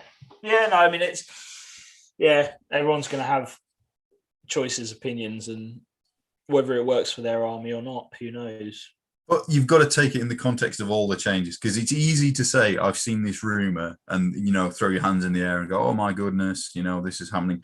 But you don't really know what it looks like until you've seen the whole package and played a good few games with it. So, oh yeah, definitely. I mean, it's funny because, I mean, like you said about not getting enough time in Sigmar 2, I sort of started back 2019 and literally got a bit of 8th to enjoy a bit of 8th, and then it was like lockdown. Oh, Ninth is coming, and I was sort of a bit like, right. But then it was, my first army back was Deathwatch. So Jonathan Alston is saying, I'm clearing my cupboards to buy this set. I'm assuming that doesn't mean to fit it in the cupboard. he's putting some stuff on. He's clearing the cupboards to buy multiple boxes. So how much do you think it's going to be? Oh, don't do it. With discount or without? Yeah, with Sarah's amazing discount or not. Well, Sarah does have an amazing discount, which you should look up, and I think it's been mentioned in the chat. But yeah, I'm talking about RRP. How much do you think, if you order it direct from GW, this is going to set you back? I reckon it's gonna sit at about the 125 mark. So Indomitus type money. Indomitus. Yeah, Curse City. Hate to say it, Curse City. Free giveaway, which we're doing still. Middle Earth says 120 gross. Yeah, 120, 125. Oh, okay. So Wohammer himself, Pete is guessing 150. I'm gonna split the difference a little bit. I'm gonna go 135. 135. So just a scorch above Indomitus. Oh, you're that one, are you? But I think that might be a brave call, because obviously. 140. Oh, Sarah's saying 140. This is the technical expert. This is no official thing, just so I can say. This is a guesstimate. This isn't official, but yeah. All right. Well, let's come back to it when we know, and we can see who was right. Yeah. You win. A pint. Yeah, you win a pint. I'll buy whoever a pint, whoever gets closest. But yeah.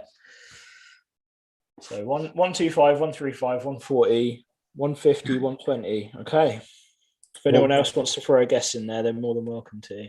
I mean, I don't propose we go through the video really. Yeah. No, I think the board size has changed. I don't know if you know that one. The board size is going to change. Smaller board. So again, it's yeah. So you're going from your 6x4 to a different, like the slightly smaller size, which again is 40k 9th edition. That happened. Yeah, I mean, Unity across the systems on the board size it's an easy call to make. Like from a production and from a sales perspective, even from doing a demos game in the store perspective, it's an easy shout. Like, you want Unity. Whether it's a good idea or I'm not going to make an observation. It might actually weaken shooting armies a little bit to have reduced the board size. and it might make the games a little bit more intense, but they're often over, or more or less over, turn 3 anyway. So it'll be interesting. Anyway, Knight Judicator with doggos. Oh god, there's like more models. I can't believe it. More models. Tactical rock. Tactical rock. I mean, Knight Judicator with Griffin Hands. You might as well just call it a Knight Eliminator with, Phobos dogs or something. It's just, it's just like it's a Space Marine with a bow and arrow for me. The most intriguing thing about this, so many people. Most intriguing things about this for me was the base. Yeah. What's that about? Why that base instead of a cheeky 40 mil? I don't know. Yeah. I mean, I honestly, I don't know. It's just, I think this is what really, this is why I sort of had that sort of bit of despair with this box and everything, because it's just the Stormcast just feel like Space Marines rehashed. It's just. 6 months' time, you'd be collecting an army of them. No, I'll collect Lumineth before that. Are you serious? Yeah. Oh, divorce. Divorce. That's it. Just like. What do you mean you collected Lumineth? Get out of the house. Just like, that's it. You pushed it too far. Dude, man. Like, Seriously. having the 4 different armies, that doesn't bother me. No, it's then wanting to collect Lumineth, that's pushing it too far. And the one I'll say about this one is I actually do like this particular one. I do like the Archer. You do like it. I mean, I don't know. I think it's just because there's the Eliminator model where he's foot up aiming his rifle. It's sort of very similar pose. But that I know you're seeing that and you're like, well, it's just the same as this. But I suspect that's not an accident. I think it's possibly quite intentional to draw in people who like 40k. Quite possibly. So this immediately reminded me of the scene in Gladiator. If you recall, there's a scene in Gladiator in the arena where Maximus refights the quotes Battle of Carthage against the chariots. And in one of the chariots, there's a lady in golden armor, which is somewhat similar to what we've got there. Obviously, this one's much more enclosed. And they also had an archer. So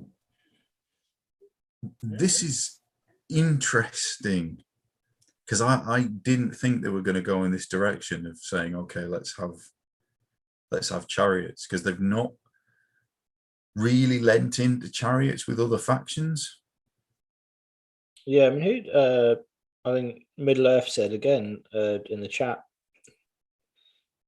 He said, yes, Stormcast chariots are the thing. So I'm guessing he's dead into these. Well, Chaos, so slaves have got chariots, haven't they? So it's just like looking at the chat and straight away, he's like, yep, that's the ones. He's like, put 3 on the list. So, but the construction's like looks really light. It's more like the Tomb King's light chariot in that sort of open design. But then you've got these massive, big, beefy beasts. It'll be interesting to see how they turn out. I really like the head on the archer. That's very classical. Yeah, the plume, the red plume going back. It's just it does have that sort of Greek mythology sort of feel to that. Yeah, Middle Earth, Middle England, saying cities of Sigmar have chariots. That's right. The Scourge Yeah. Runner, and is it Drakespawn? I think from the old Dark Elf figs. Yeah, well, yeah. Peter's just commented saying the old Dark Elf ones. But they didn't do it for Lumineth, which would have been an obvious one, as the old is in essence new high elves. You want to look at it that way. Yeah. They had, I think, 2 types of chariots, but not these. They didn't give them chariots in either of the new phases. New phases. Chariot Racers City, Stormcast Slaves Limited. Okay. It doesn't make sense, but I need to do some more reading. So yeah, sticking with the pointy end. This, like that. I like that. That is just like ridiculous. So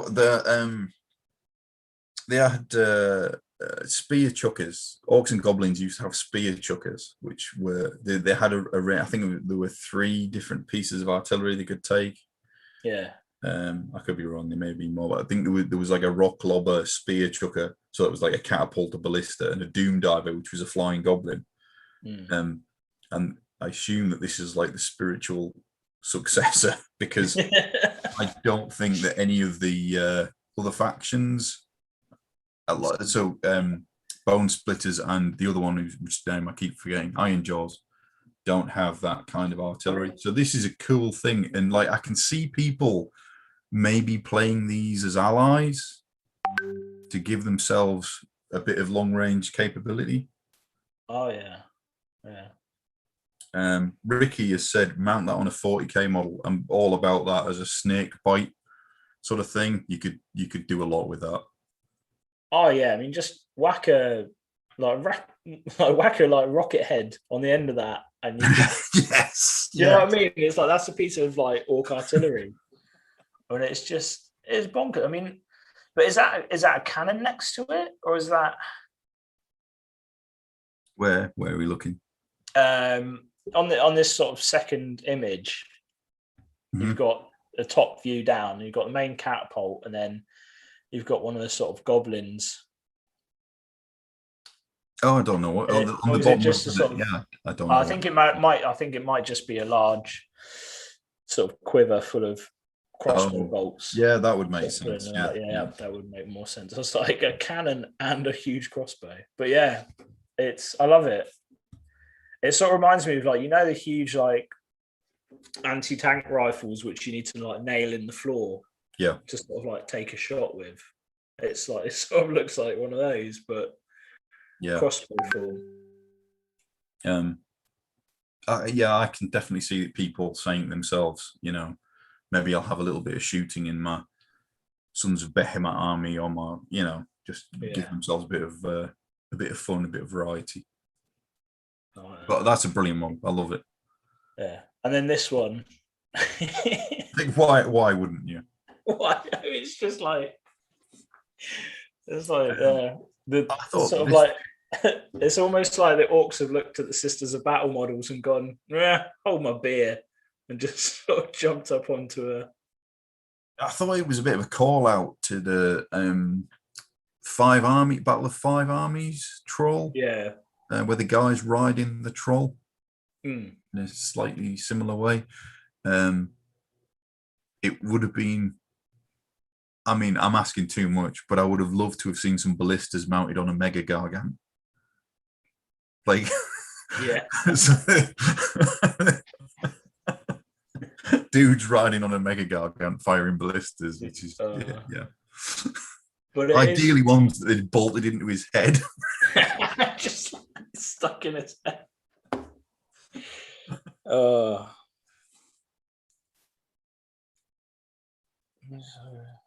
Sorry, just reading the comments again.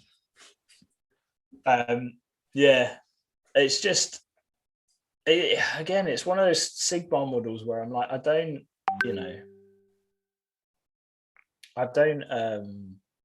I don't have an interest in making a whole army, but it's a model which, painting wise, would be great to paint. Like absolutely, like great fun to paint. I would. My slight complaint, I suppose, I would have preferred to have seen Gits, Bloomspike Gits riding trolls rather than this new faction. But yeah, it does seem a bit, I think it's cool anyway. Yeah, I mean, I did. I think the fact that they're going Seawise at least seem to be going all out on this sort of the new faction. Then, I think it's going to get people into it. All right. So this is the novel. The novel. I mean, yeah, okay. There's a novel. Yeah. Good luck getting that when it comes out. Yeah. Again, it's something which has been constantly, constantly brought up, and what can you say more? What more can you say apart from you're never gonna beat them? So, what do you say? Join them. So pre-order in June. Pre-order in June. So, couple of weeks. And I know June is more imminent than that, but like that would be my suggestion. Is it's maybe not next Saturday, but the Saturday after. I'm just trying to think. Sisters. No, I think in between that you're going to have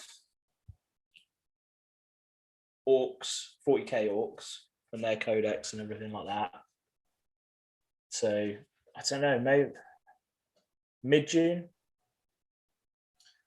Oh, maybe. When was Indominus released last year? Was it June, July, August? I can't remember.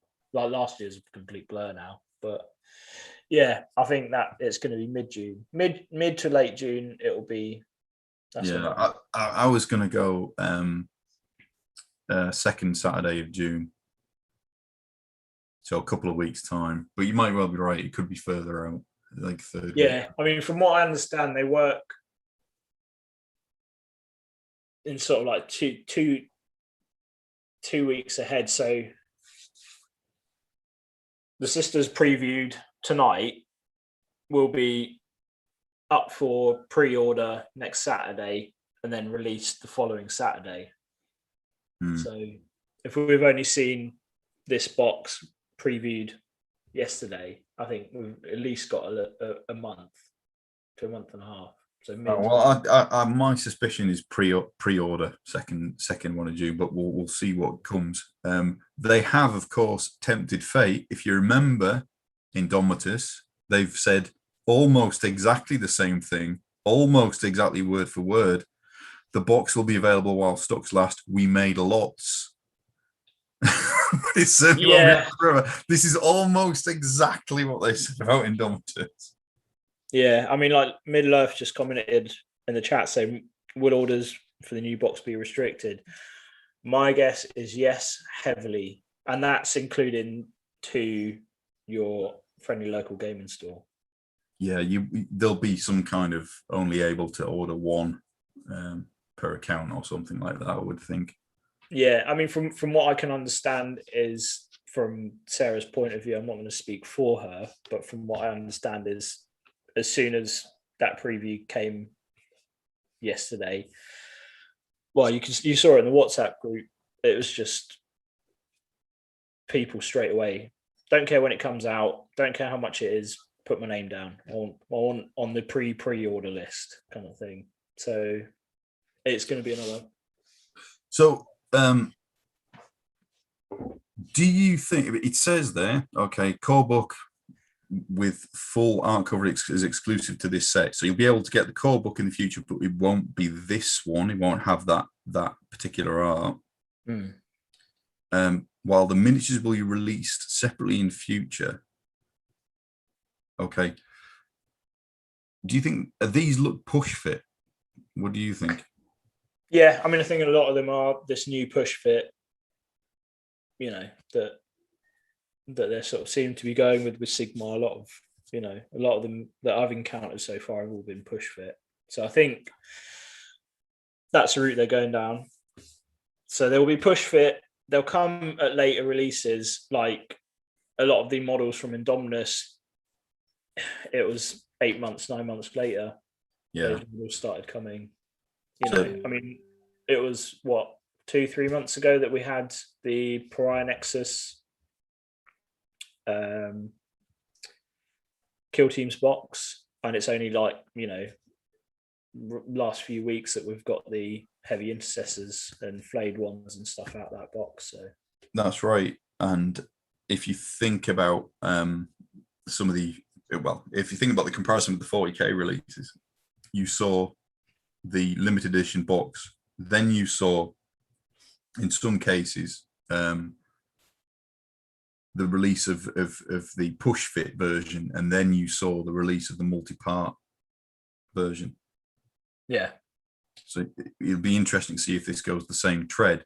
But of course, we have seen in Age of Sigmar push fit boxes which have come out which have never had separate releases or separate releases with multi-part kits. Thinking of the Slaves to Darkness start collecting box you mentioned earlier, that's never been released as individual sets. And Yeah. But this one I think will be. Also, Yeah. I think certainly will be. In fact. Yeah, I mean, part of me sort of hopes that they learn from previous mistakes.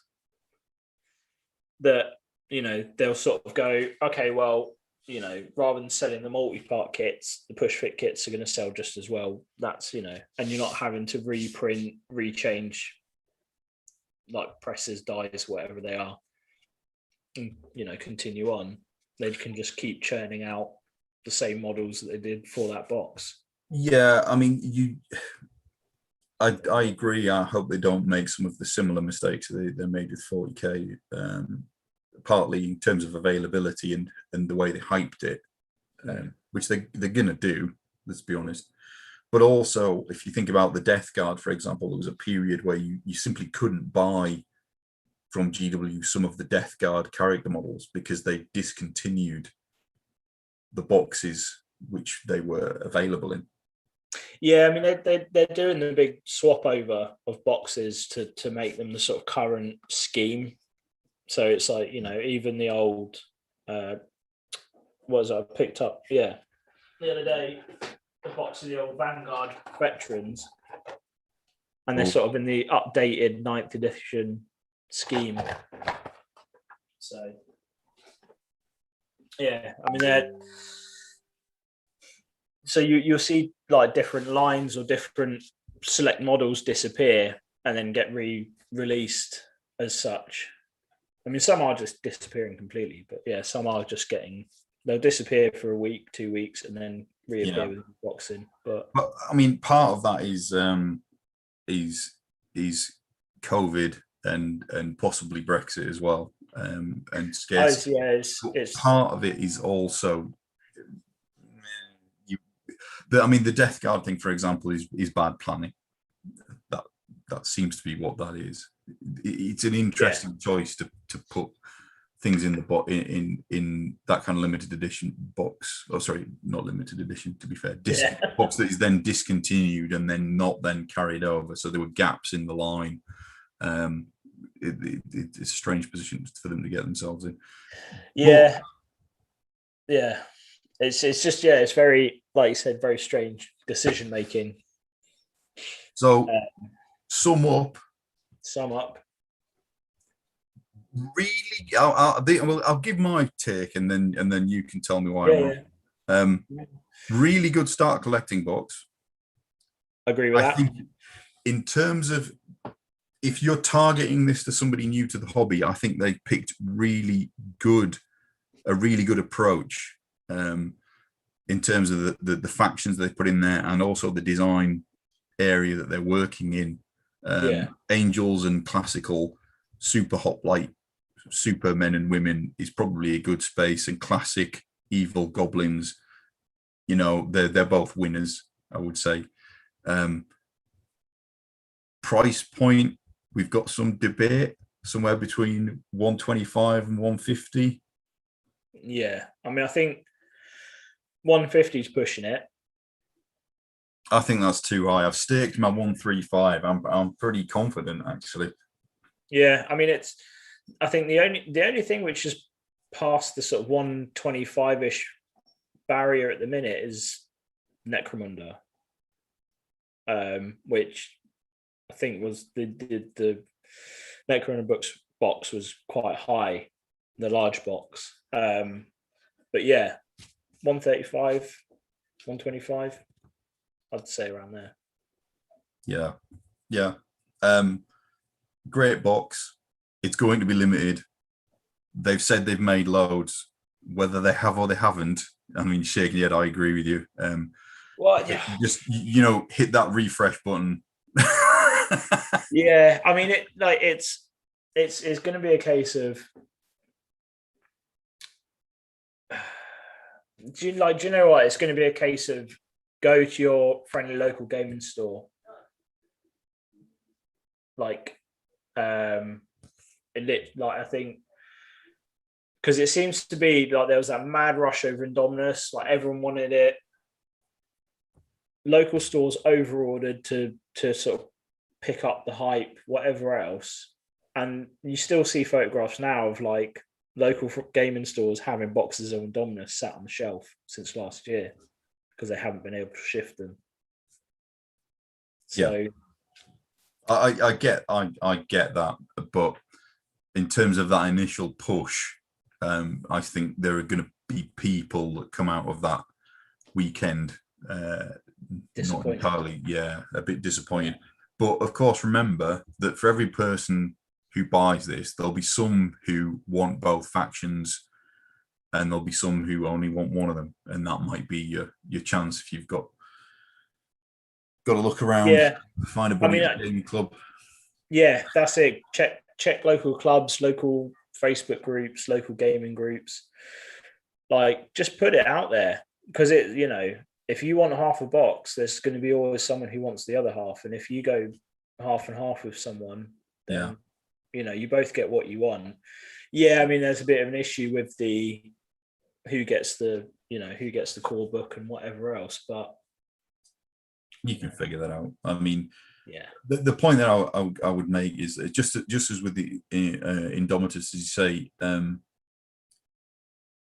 these things will disappear from the pre-order very quickly if you don't pick them up. I know they said loads, whatever, they've said that before.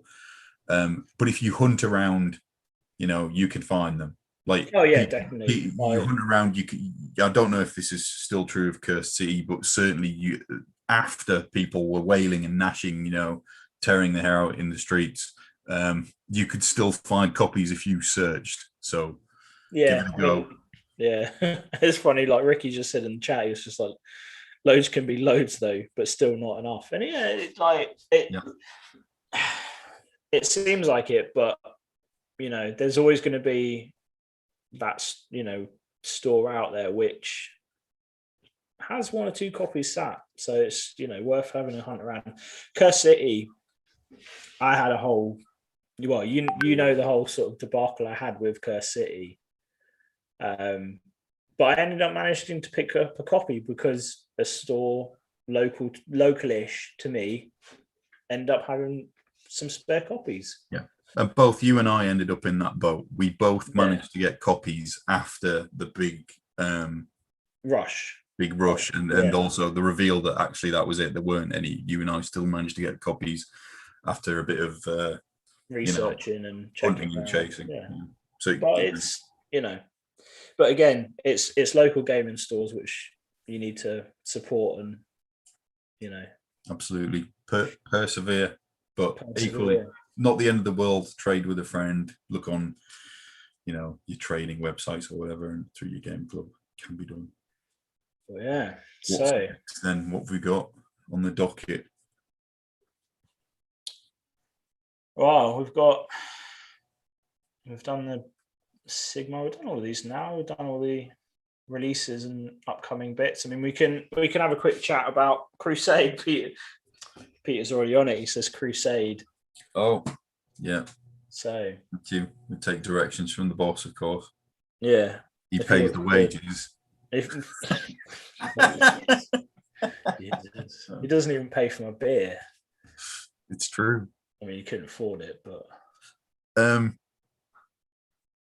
So Yeah. Crusade, right? So we're all kicking that off. The people from the Tales of Tale of Painters are all having. Yeah. I think most of them are having a go at Crusade, which is the 40k narrative campaign facilitator, where you choose your faction, you pick 50 power level, and then you play games, and your force evolves as you win and lose, and they gain experience or are injured. So that's going to be pretty interesting. And I've chosen to do Renegades and Heretics. And what are you doing, Ben? I'm going. Well, I had this sort of back and forth about whether to take Raptors or Death Watch. Those are the sort of two readily available armies I have to sort of pick from. So they're green Space Marines and black Space Marines, right? Yeah. You summed up two armies very well. No, I mean, this is the thing, Death Watch, since they had their sort of update and everything, they're more competitive than they were. They have access to more sort of stuff now than they ever did before, but they're still not competitive. For me, they're sort of still not quite there. There's still some bits missing, but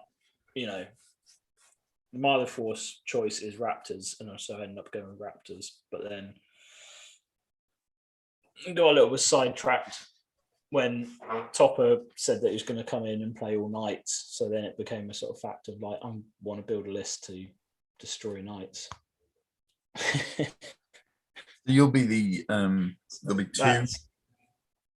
two Space Marine players, I think. I think you and Pete himself, Warhammer himself, are doing Space Marines. Yeah, me and Pete himself. And we've got a Necron player, and we've got a Tyranid. Couple of Tyranid players. And Sarah, your missus, is bringing her Orcs. Fingers crossed she will. And giant stompy robots with Topper. And basically, as far as I can tell, everybody is just saying, as long as I beat Topper. I know, which is funny because Topper's just like, couldn't care less either way. But yeah, he's just like, I don't know. He's like, I don't know how to play 40k. I don't even know how to play Knights. He's like, and everyone's worried about playing Knights, but I guess that's blissful ignorance of what Knights are on the tabletop. So, I mean, my main thing as it relates to the future releases, what the release schedule might look like, is if a new Astra Militarum book comes out, it could actually change things for my Renegades and Heretics, couldn't it? Yes. Because at the moment, obviously, Renegades and Heretics are in Legends, and they have their own data sheets for their troops choices, etc. And they have their own rules for their troops choices. But the tanks that they can take, other than the Forge World ones, are all straight from the Astra Militarum book, which means when they're updated, the rules will be updated for Renegades and Heretics. And at the moment, I mean, I'll seek your advice on this. I look at that and I don't think tanks are particularly good unless you take the tank commander, which Renegades and Heretics don't get. Where are we? So I'm going to look on my phone now because I've got it up on there because I've been, after we spoke on Tuesday and you said about some of your units and stuff, and you were like, oh, I'm not worried about you hitting hard because I've got so many people. So I was like, I just want to have a look into this, and then suddenly realized that actually, it's you've got quite a lot of guys. Yeah, that was my strategy for dealing with knights. I kind of realized that, or at least in my opinion, I might be able to kind of poke them down with melter guns, but I'm not going to easily kill a knight the way your list or Peter's list could Yeah, kill a I mean, knight. you're not going to go for the turn one, like turn one hard hit, knock a knight down straight away. It's going to be more of a attritional, slow grind of throwing people at him. And flood the board. So just flood the Yeah, objective so you I can't. mean, because I was chatting to Peter the other night about obviously list building and strategizing and whatever else, and I sort of said you have to realize that the board size we've got is very small for the size, like for the size of game we're playing, 50 PL size game. The board's actually really small. It's I think it's 44 inches. Yeah. Around that. So it's it's one of those ones where it's like a lot of long range weapons are going to be hitting from front to back of the board. And I'm putting on a little bit under 100 guys. Yeah, I mean, that compared to probably what I think I'm probably gonna have about 35, 40 guys at most. I've accepted that you're going to wreck me. I just need to beat Topper.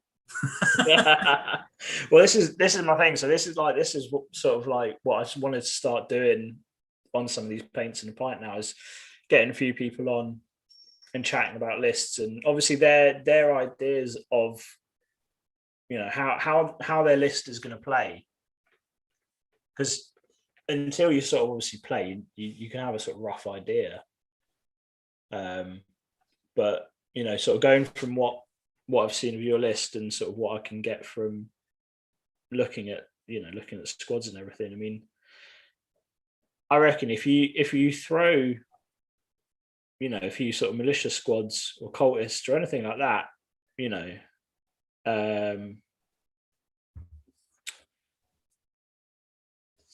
you throw them towards the knight, or it's in fact like most armies, if they're like moving up the board, you throw them in their way, they're going to have to, like it or not, deal with whatever's in front of them first before moving on.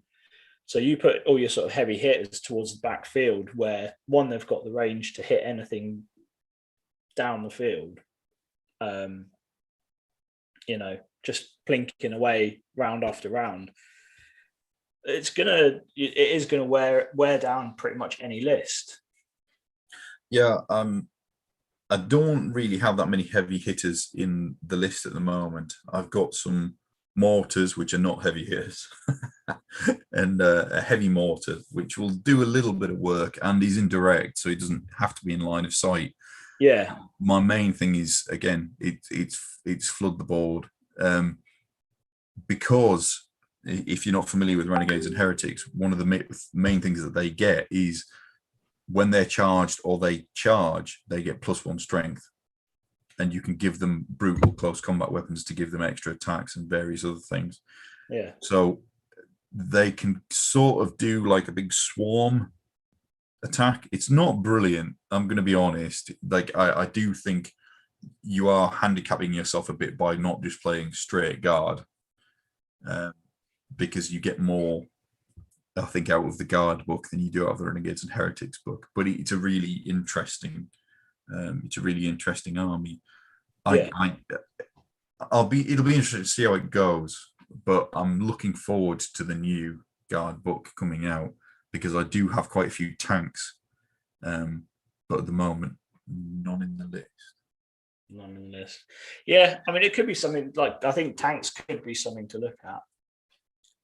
It's definitely for me, like what I've actually quite liked about starting up this crusade is it's actually given me a chance to sort of look at someone else's list, and spend a bit of time learning about that army, which, to be honest, up until this point, I haven't really bothered learning, if you know what I mean. It's like I haven't really bothered.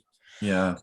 Sort of thinking, let's have an in-depth look at a renegade list and a renegade army and see what units make it up, and again, how I can counter it.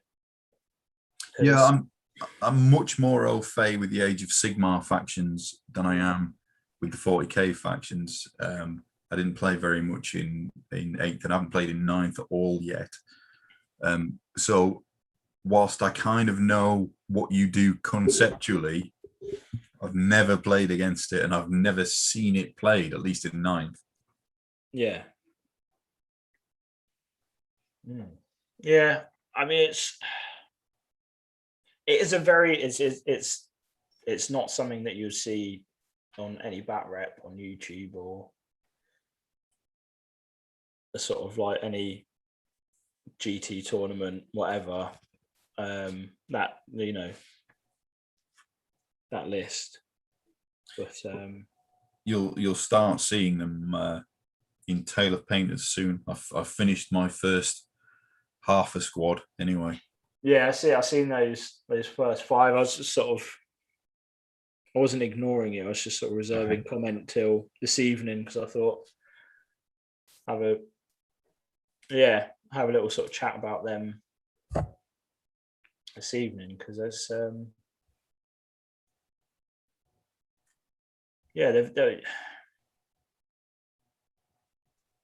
I really like the sort of scheme you've gone with.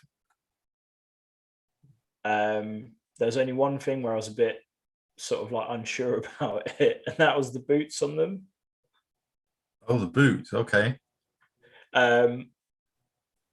It's the guy on the far left. Like if you look at the picture, Can you put the picture on the screen? let me see if I can.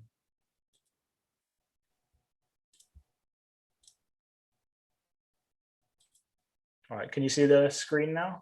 Yeah. Yep. Yeah. So it's the guy on the far left. Mm-hmm. His boots. I mean, and it's the color of the boots. Do you know what they look like? Go on. They look like Ugg boots. They're like, for some reason, they just all look like they're wearing like comfy Ugg boots. It's the sort of like weird off tan color. It's sort of like puffy and large. Well, that can't be unseen now, can it? I'm sorry. I'm so sorry. But yeah. Ugg boot army, right?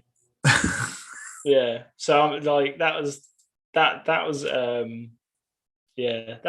my only thing. But like apart from that, like just sort of like because if they're sort of renegades, heretics, they're not clean kempt. Yeah. They maybe I might try some pigments around the chuck some the legs, pigments, maybe. yeah, around the legs.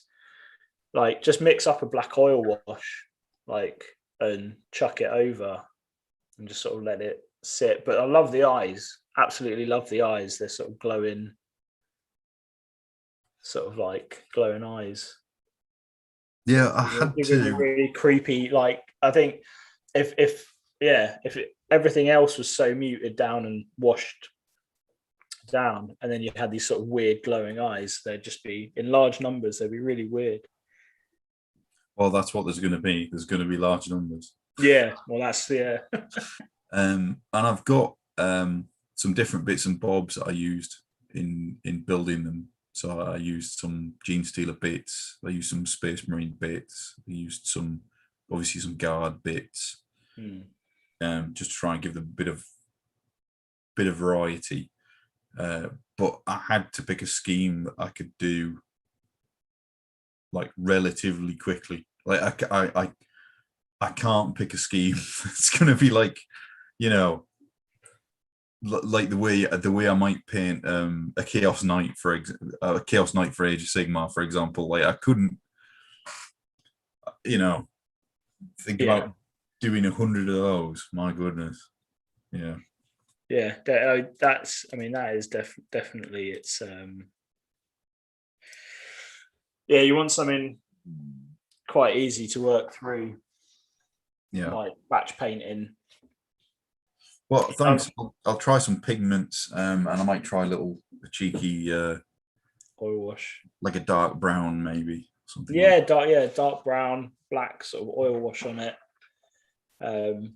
Just like one, it will sort of give you an extra bit of contrast, but also just just sort of dirties things up a bit. I can't tell if Warhammer himself has joined us or not. He is. I have. Hello. Just about hear him. Can you hear me? Yeah. Just about. Yeah. Sorry, I've got to keep my voice down because daughter in bed and all that. But yeah. Yeah. No worries. We know the fun of it. How are we all doing then? Good. Been chatting about all the latest releases. I know you've been keeping. Yeah, I really enjoyed the chat this evening. It's been good to listen to while I've been studying. Yeah, it's been nice actually, like seeing so many people getting involved in the chat on YouTube as well. So Yeah, we're back down to 2 now though. Back down to 2. That's it. All those people who are on for AOS, they're like, no, that's it, I'm out. Fair enough. Yeah, these guys are chatting about what? It's like Crusade 40k. No. Oh well, I'm gonna I'll get rid of the last ones if you like. I've started painting some Sons of Horus for Horus Heresy. Like now everybody's gonna leave. Like I'll be the only one. And it's good chatting to you, Dave. Like I'll speak to you later. No, I mean that's like. Do you know what's funny? It's Horus Heresy stuff is another one of those ones where it's like I keep sort of looking at it as a temptation of going back to sort of a bit more of a simpler game of Space Marines, if you know what I mean, like something which is a bit more simplified, a bit easier to pick up. Yeah, I do like Alpha Legion, so it's sort of like it's like it's another one like which is tempting, but Sarah's listening, so I'm not interested at all. Oh, okay. Well, I mean, if you want to get into Horus Heresy and you start going that Forge World route, that is, oof. No, I don't. We don't get a discount on Forge World. No. If she did get a discount on Forge World, then Pete would have the most popular channel on YouTube. that is true. Yeah, I think if anyone did. Yeah, we'd have thousands of subscribers straight away. Yeah, subscribe and get yourself a discount. Discount Forge World here. You put that. That is the clickbait. Clickbait. Oh dear, just clickbait it. So for the Crusade, Peter, you've got your homebrew Space Marine, didn't you? I have. Yeah. The old Void Dragons. I'm still debating which gene seed to have them descended from, but yeah, I'm thinking Alter Fusillade, and I think it was a marksman one, wasn't it? I said the other night. Yeah, the I can't remember, but basically range attacks getting a bit of a buff, which would I think suit my play style because I'm always more into the range. I know I play Blue Angels, so it's not close combat there, but I actually prefer shooting rather than the actual close combat. So it's long range marksman. That was the one. Yeah, that's it. So that's what I'm thinking. So probably I've got a captain with relic shield because that's the one I've got. I've got a couple of lieutenants, but I've got the lieutenant from the original 40k box set that Primaris came in. I think the 8th edition box set, along with the bolter. So I've got him, and I've got 5 assault intercessors, 5 normal intercessors, 3 outriders, 10 hellblasters, and an impulsor. I think that's everything. 50 power then? Sorry, say that again. Is that 50 power? Yeah. Yes. Yeah, and then I'll probably spend the requisition possibly on obviously a warlord trait, But I might also spend a requisition on getting another 5 power level and getting myself a librarian as well. Yeah, I mean that's something, but you'd end up swapping them out in between games to play to different strengths or play against different armies. Like playing against knights, you probably don't need a librarian, so you may be able to pull that back depending on how you're using them.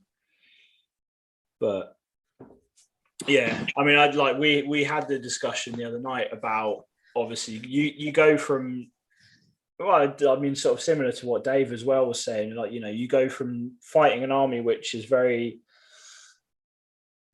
heavy armored, titans, and so you're sort of like thinking about how you can counteract to, going up against an army like the Orcs or against Dave's, renegades, where it's a horde army. I think if you try to tailor to one, the other one's going to get you.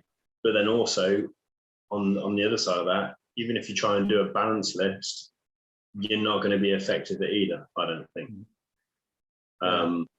So yeah, I've got the Hellblasters in there. They might be all right with knights, but with Orcs, I'm not going to be touching them. With renegades and heretics, I'm going to struggle. Yeah, I mean, yeah. I might get some aggressors, but even if I did that, then I'd struggle against toppers, knights, and so on and so forth. I don't think there's any one list for Space Marines that will be good against hordes and knights. So I think we're going to struggle with that. But Marines are like Batman, aren't they? You know what I mean? They have the tools to do everything. Well, they have the tools. You can't have all of those tools in one list necessarily. Yes, no, exactly. Your belt is only so big. Your back belt is only so big to fit all the tools. Yeah, that's right. I mean, I think I'm slowly getting to the point where I'm like, I think I've actually found a reasonably nice balance. But then it's like only time's going to tell now. It's like I can't, bar running a million games through, TTS and trying to find. All I'll say is that I think long-term viewers of this channel know about my record against Orcs, and they're my biggest concern. And I know it's because they can always throw a curveball when you least expect it. I know, but it's one of those ones where it's like I think the two armies that you're probably most worried about are played by the two least experienced 40k players. I'm not so concerned about Topper's army, because I think even if I can't outshoot him, even if I can't destroy him, I can outplay him on the objectives. Yeah, you can hold him up. Yeah, I can outmaneuver him. So I'm not too worried by Topper. But yeah, it's like I was saying to Dave, like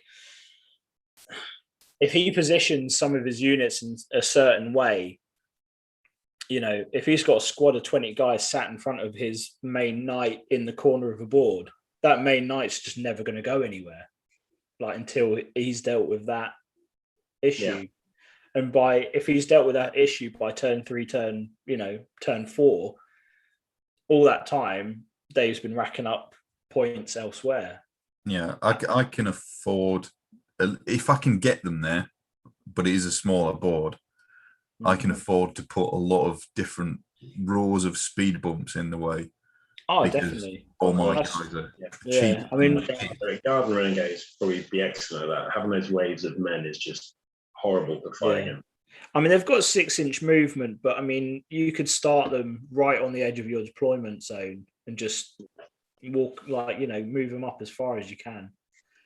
Like I was saying, it's, the size of the board is very small, really, like compared to probably the size of the board we're all used to playing for the so long. Did we make a decision on, because I know we're saying 25 power level for the majority of games, but when it comes to facing Topper, because No, I mean, I think, to be honest, I think we would be better off playing throughout 50 PL. Just for the fact that it gives you enough units of any army to be interesting. And for the size of the game, you're going to get an hour, maybe 2 hours game. You know, and I think that's a decent length sort of game to have, you know, especially sort of considering once it's edited down. You know, you're going to get a reasonably sized bat rep, not too short, not too long either. No, that makes sense. That makes sense. I think it's you know. So I think I missed the part on Dave's list. Dave, have you decided on warlord traits or anything like that? No.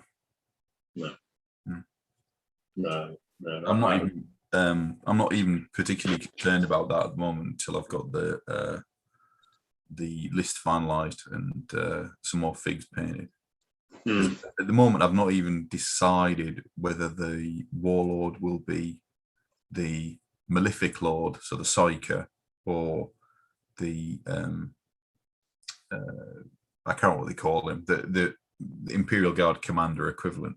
Renegade commander. Renegade commander. Yeah, thank you. Yeah.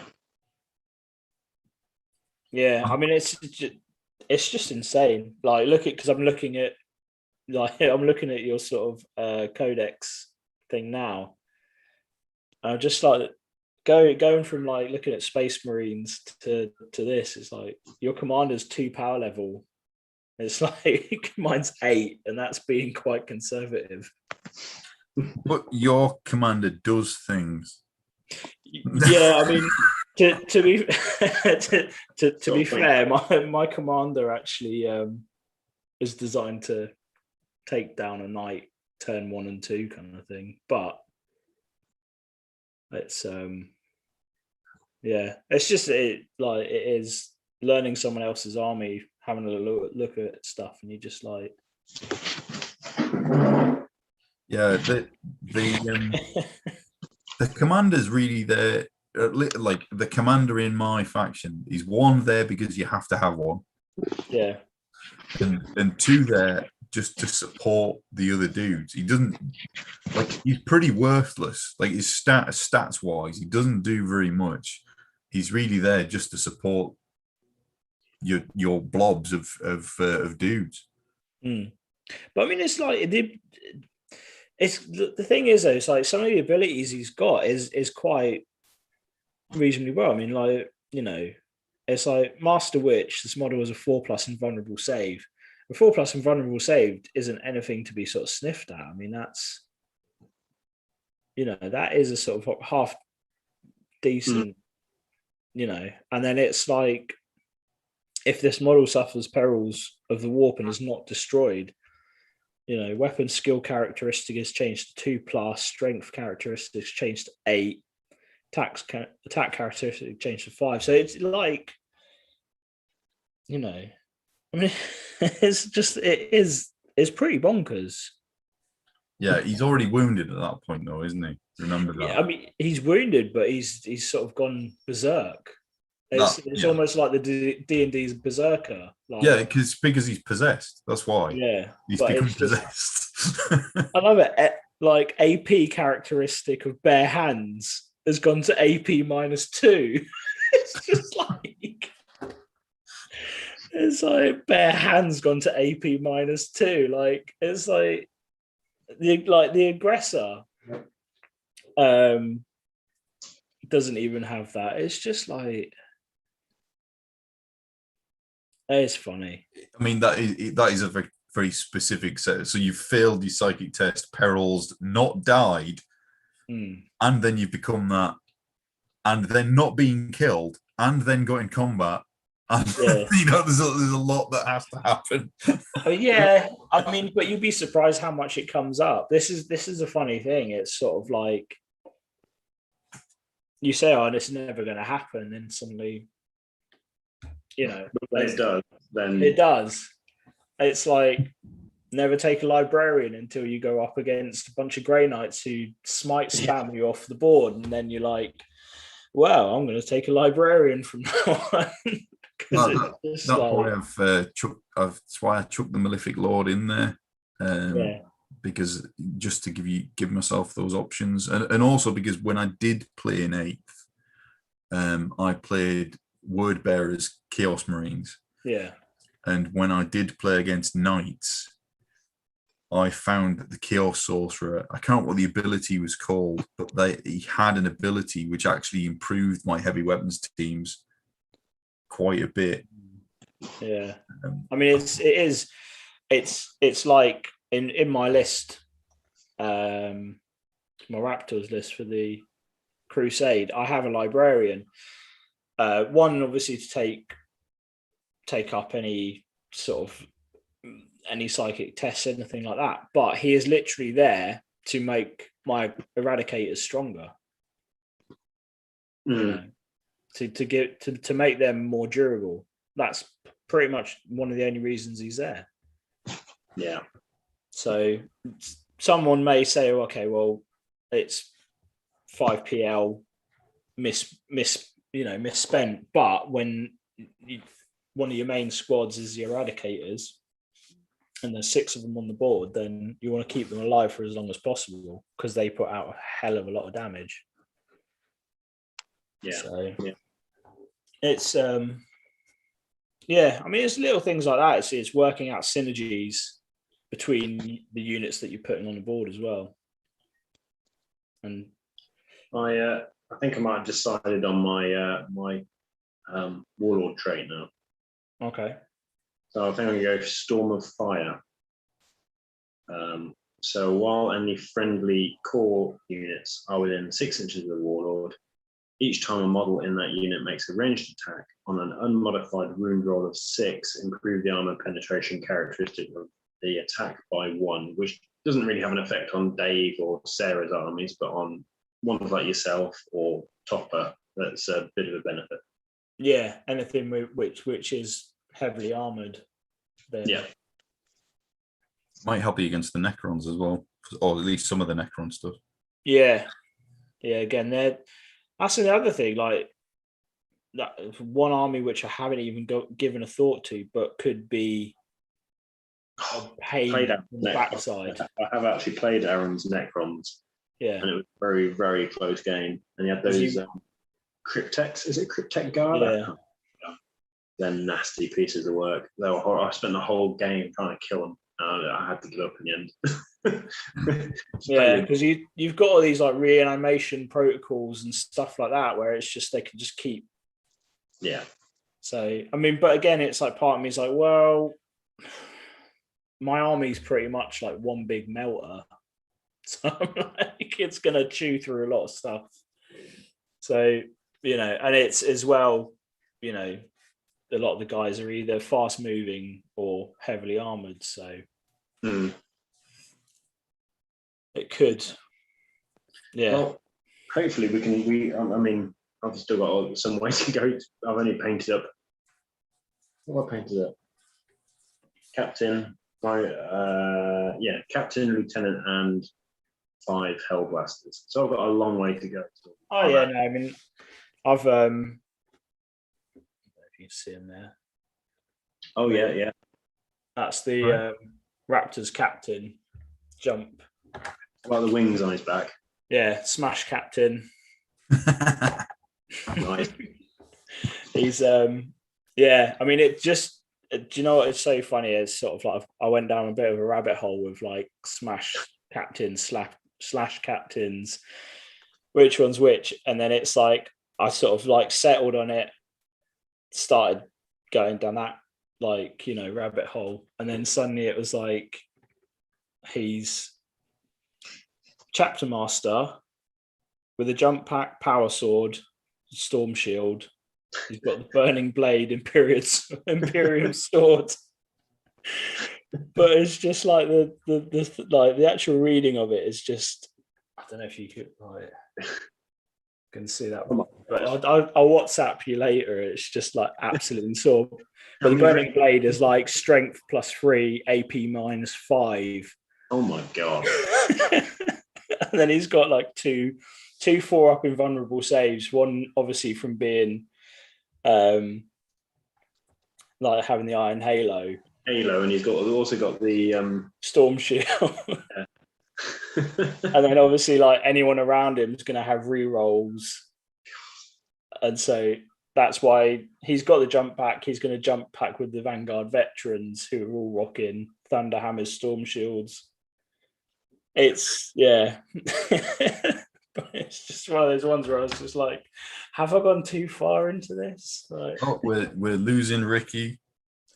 We're losing Ricky. Ricky, take care, mate. Oh, mate. Thanks, Ricky. Yeah. Cheers for joining us. I'll see you again soon.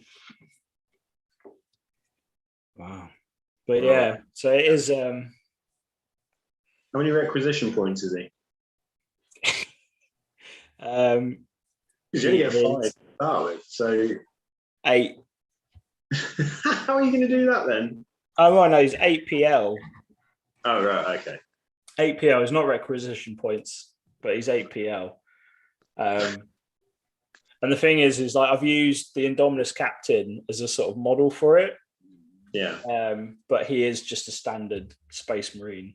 Like, you know, it's not WYSIWYG. It's just, I was like, if he's going to be like a / captain, you know, chapter master, like all powerful, I was like, he's got to have a bit of size to him rather than just sort of like being like one of the old Marines where he's just like, he like disappears into the background. So I was like a bit of artistic license on that one. I'll have to send you a picture of my Blue Angel Smash Captain at some point.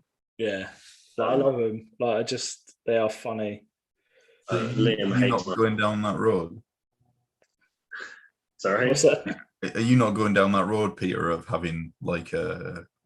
I think if I had another Smash Captain, Liam would actually like he'd kill me.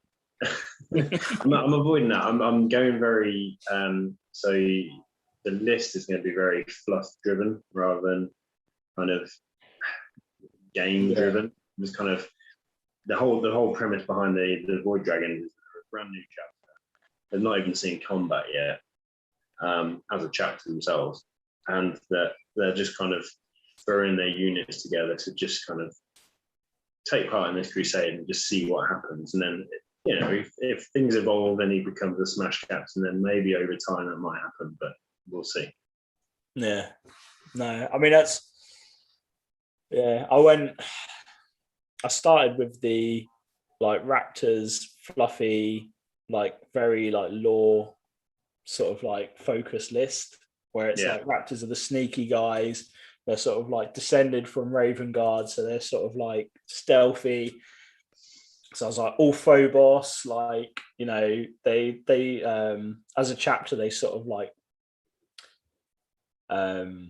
they pride themselves on long range shooting, like they're all sort of snipery. So I sort of went down that route, and then I was just like posted it into the Raptors group and was like, what do you guys think? Like, you know, like really trying to stick with like lore, and they just went, yeah, you're just going to get wiped off the board every turn. Like, they're just sort of like, that's not like hugely competitive. Like, you may want to change it. So I was like, all right, then I'll just go, you know. I mean, yeah. I mean, if we weren't doing Crusade, then my list might be a bit more competitive. I'd probably throw other things in there. But as it's Crusade, I'm going purely fluff. I want a more of a story driven theme to my army than anything else. So it's all about just evolving over time. Yeah, I think for me, anyway. I may regret my choices quite soon on, where I'm just like, where do I go from here?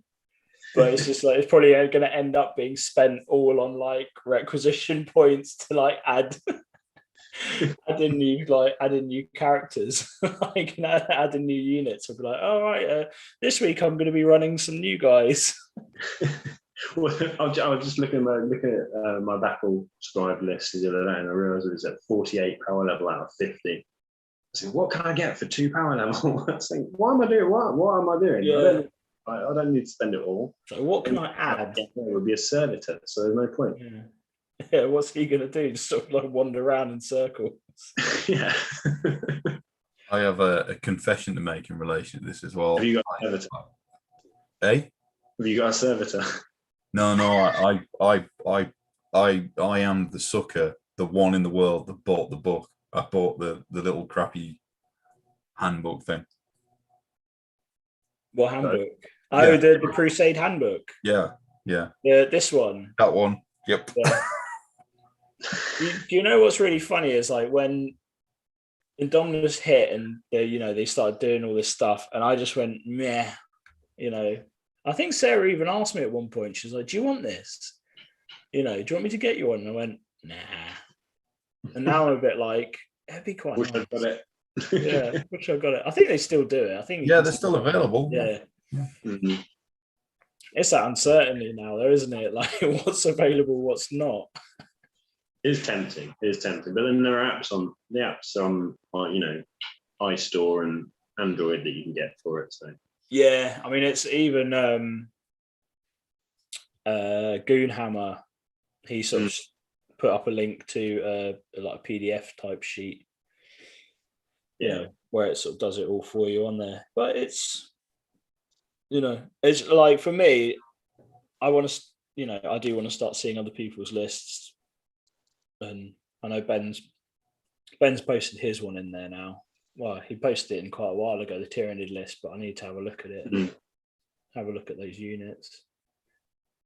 Right. See what's what. I mean, continuing on from this though, is the announcement that AOS are going to get something similar for them. And I mean, they're going to get a Crusade system as well, by the sounds of it. They're expanding what was it called? Path to Glory. Yeah. It looks so it's similar to Crusade. Okay. So you know that this time next year we'll be discussing the Path to Glory armies as well. Yeah. And then suddenly I'll be like, that box of like start collecting box of slaves is going to come in useful. Exactly. I'm like, it's fun to get to do something. Or I'm just going to be that one person who's like, what's that? We can use 800 points. All right, well, I've got Archeon, so I'm just going to run him on his own every game. I'll be the topper. So what's your list, Ben? Be'lakor and Archeon together just on the table. Just ignore the Primaris Merchant Marine on his base, on Be'lakor's base. He's not. No, I made him for AOS. Oh, did you? Oh, cool. Yeah, because I mean, this is my thing. I mean, it's like it was a model that I just wanted to paint, but yeah, it was definitely more inclined towards AOS because I was like, I've got the Slaves to Darkness, so obviously he fits in well there. So it's sort of like part of expanding into that side of things. I was tempted to go Imperial Guard myself for. I think I shared a list at one point, didn't I? I did. So I was just going to take a Baneblade. Yeah. Like Peter's list was a Baneblade and like two guys. Yeah. So I can afford a Baneblade and two guardsmen. And that's it. But it is first term, but it'll be a lot of fun. I don't know, because it is one of those heavy units which some armies would struggle to. Oh yeah, but you could eventually wear it down. You can lock it. I mean, Dave would have no problem against a Baneblade. What do you think, Dave? But yeah. I don't know. I didn't think. I don't know. I might well be wrong. I didn't think the Baneblade was that good when I looked at it. They're not. They're not, but I love it. So because I when I looked at it, I was like, well, so what can it do for you, right? Because it's a big thing to have, and it's pretty vulnerable.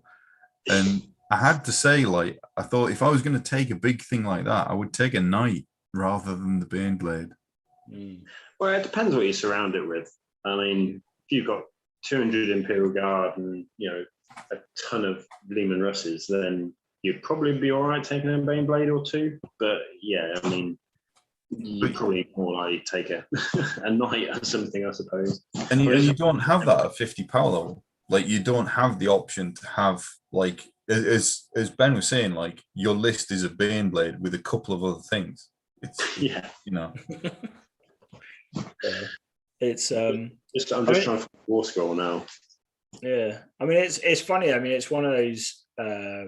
It's like the issue I thought when I first like started looking at how to build out my army for the Crusade, and the recent models I built up 3 gladiators, and I was like, oh, it'd be great to field them. But then I was like, points wise, it would literally be 3 tanks, a tech marine, and a captain, and that would be it. And I'd be like severely, hampered in dealing with, certain armies or a lot of things. Right, I found it. So it would be 26 wounds, and you're talking a save of 3+. So you could easily wear it down. Most armies could easily wear that down.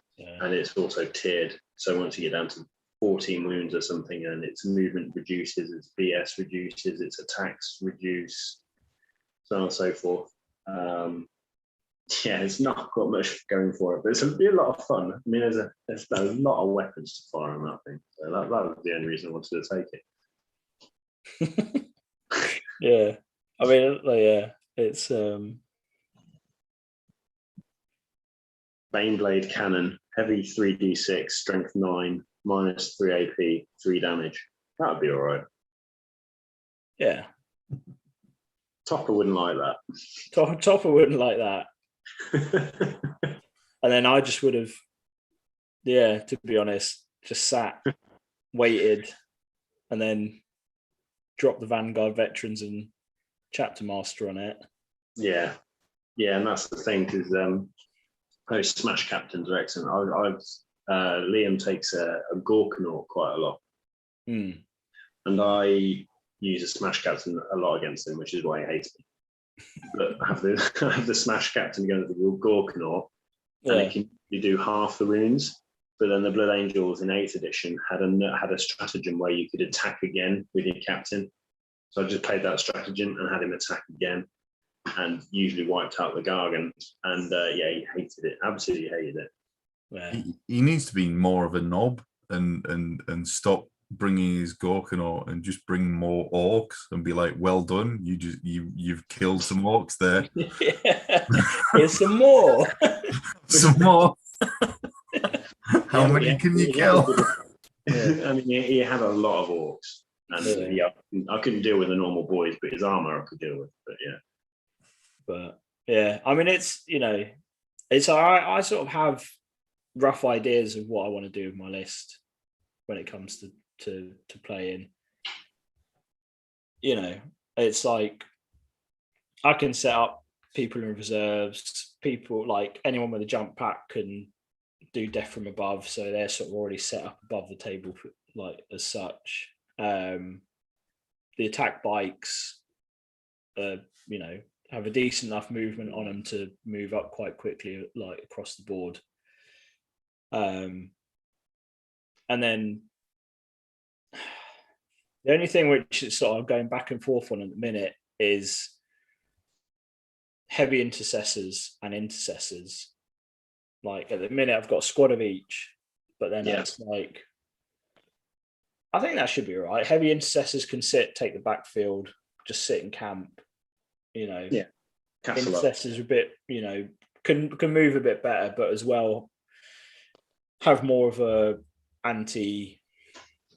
better at dealing with horde rather than. With the new rule, well, I say new rule, a couple of years old now with bolters and stuff like that. It's all bolt guns are awesome. So yeah, especially when like we were saying about you put in long range marksmen and stuff like that, and you're getting the extra 3 inches on your range, and then it's gonna hopefully be able to do what I wanted to do. but it'll probably all go out the window the minute I go up against an army. I'm not. Oh, familiar, God, yeah. but Well, we should look to try and start this sooner than later. So we just need to get painted, really, don't we? That is my problem. But obviously, yeah, once next month's over, I've got my exam out of the way. I'll have more time to paint. But hopefully, I'll have my army ready by say Yeah. autumn. I Yeah. think I could be wrong, but I think since we decided we were doing this, I have painted the most models, but have the most to do. yeah. You've I'm got the farthest behind and also simultaneously the farthest ahead. How many painted? 5. Yep. I think I've got you beat. I think I've got 7. What, since we started? Yeah. You son of a bitch. Well, hang on. If we're doing it like that, I've got the squad of heavy intercessors painted and the squad of intercessors painted. So I've got 10 models painted. So there you go then. So you've basically finished. No, I've still got 6 eradicators and all my Vanguard veterans to paint up. But Yeah, I mean, I've got 5 Hellblasters. I've got the lieutenant. I've got the captain painted. So yeah.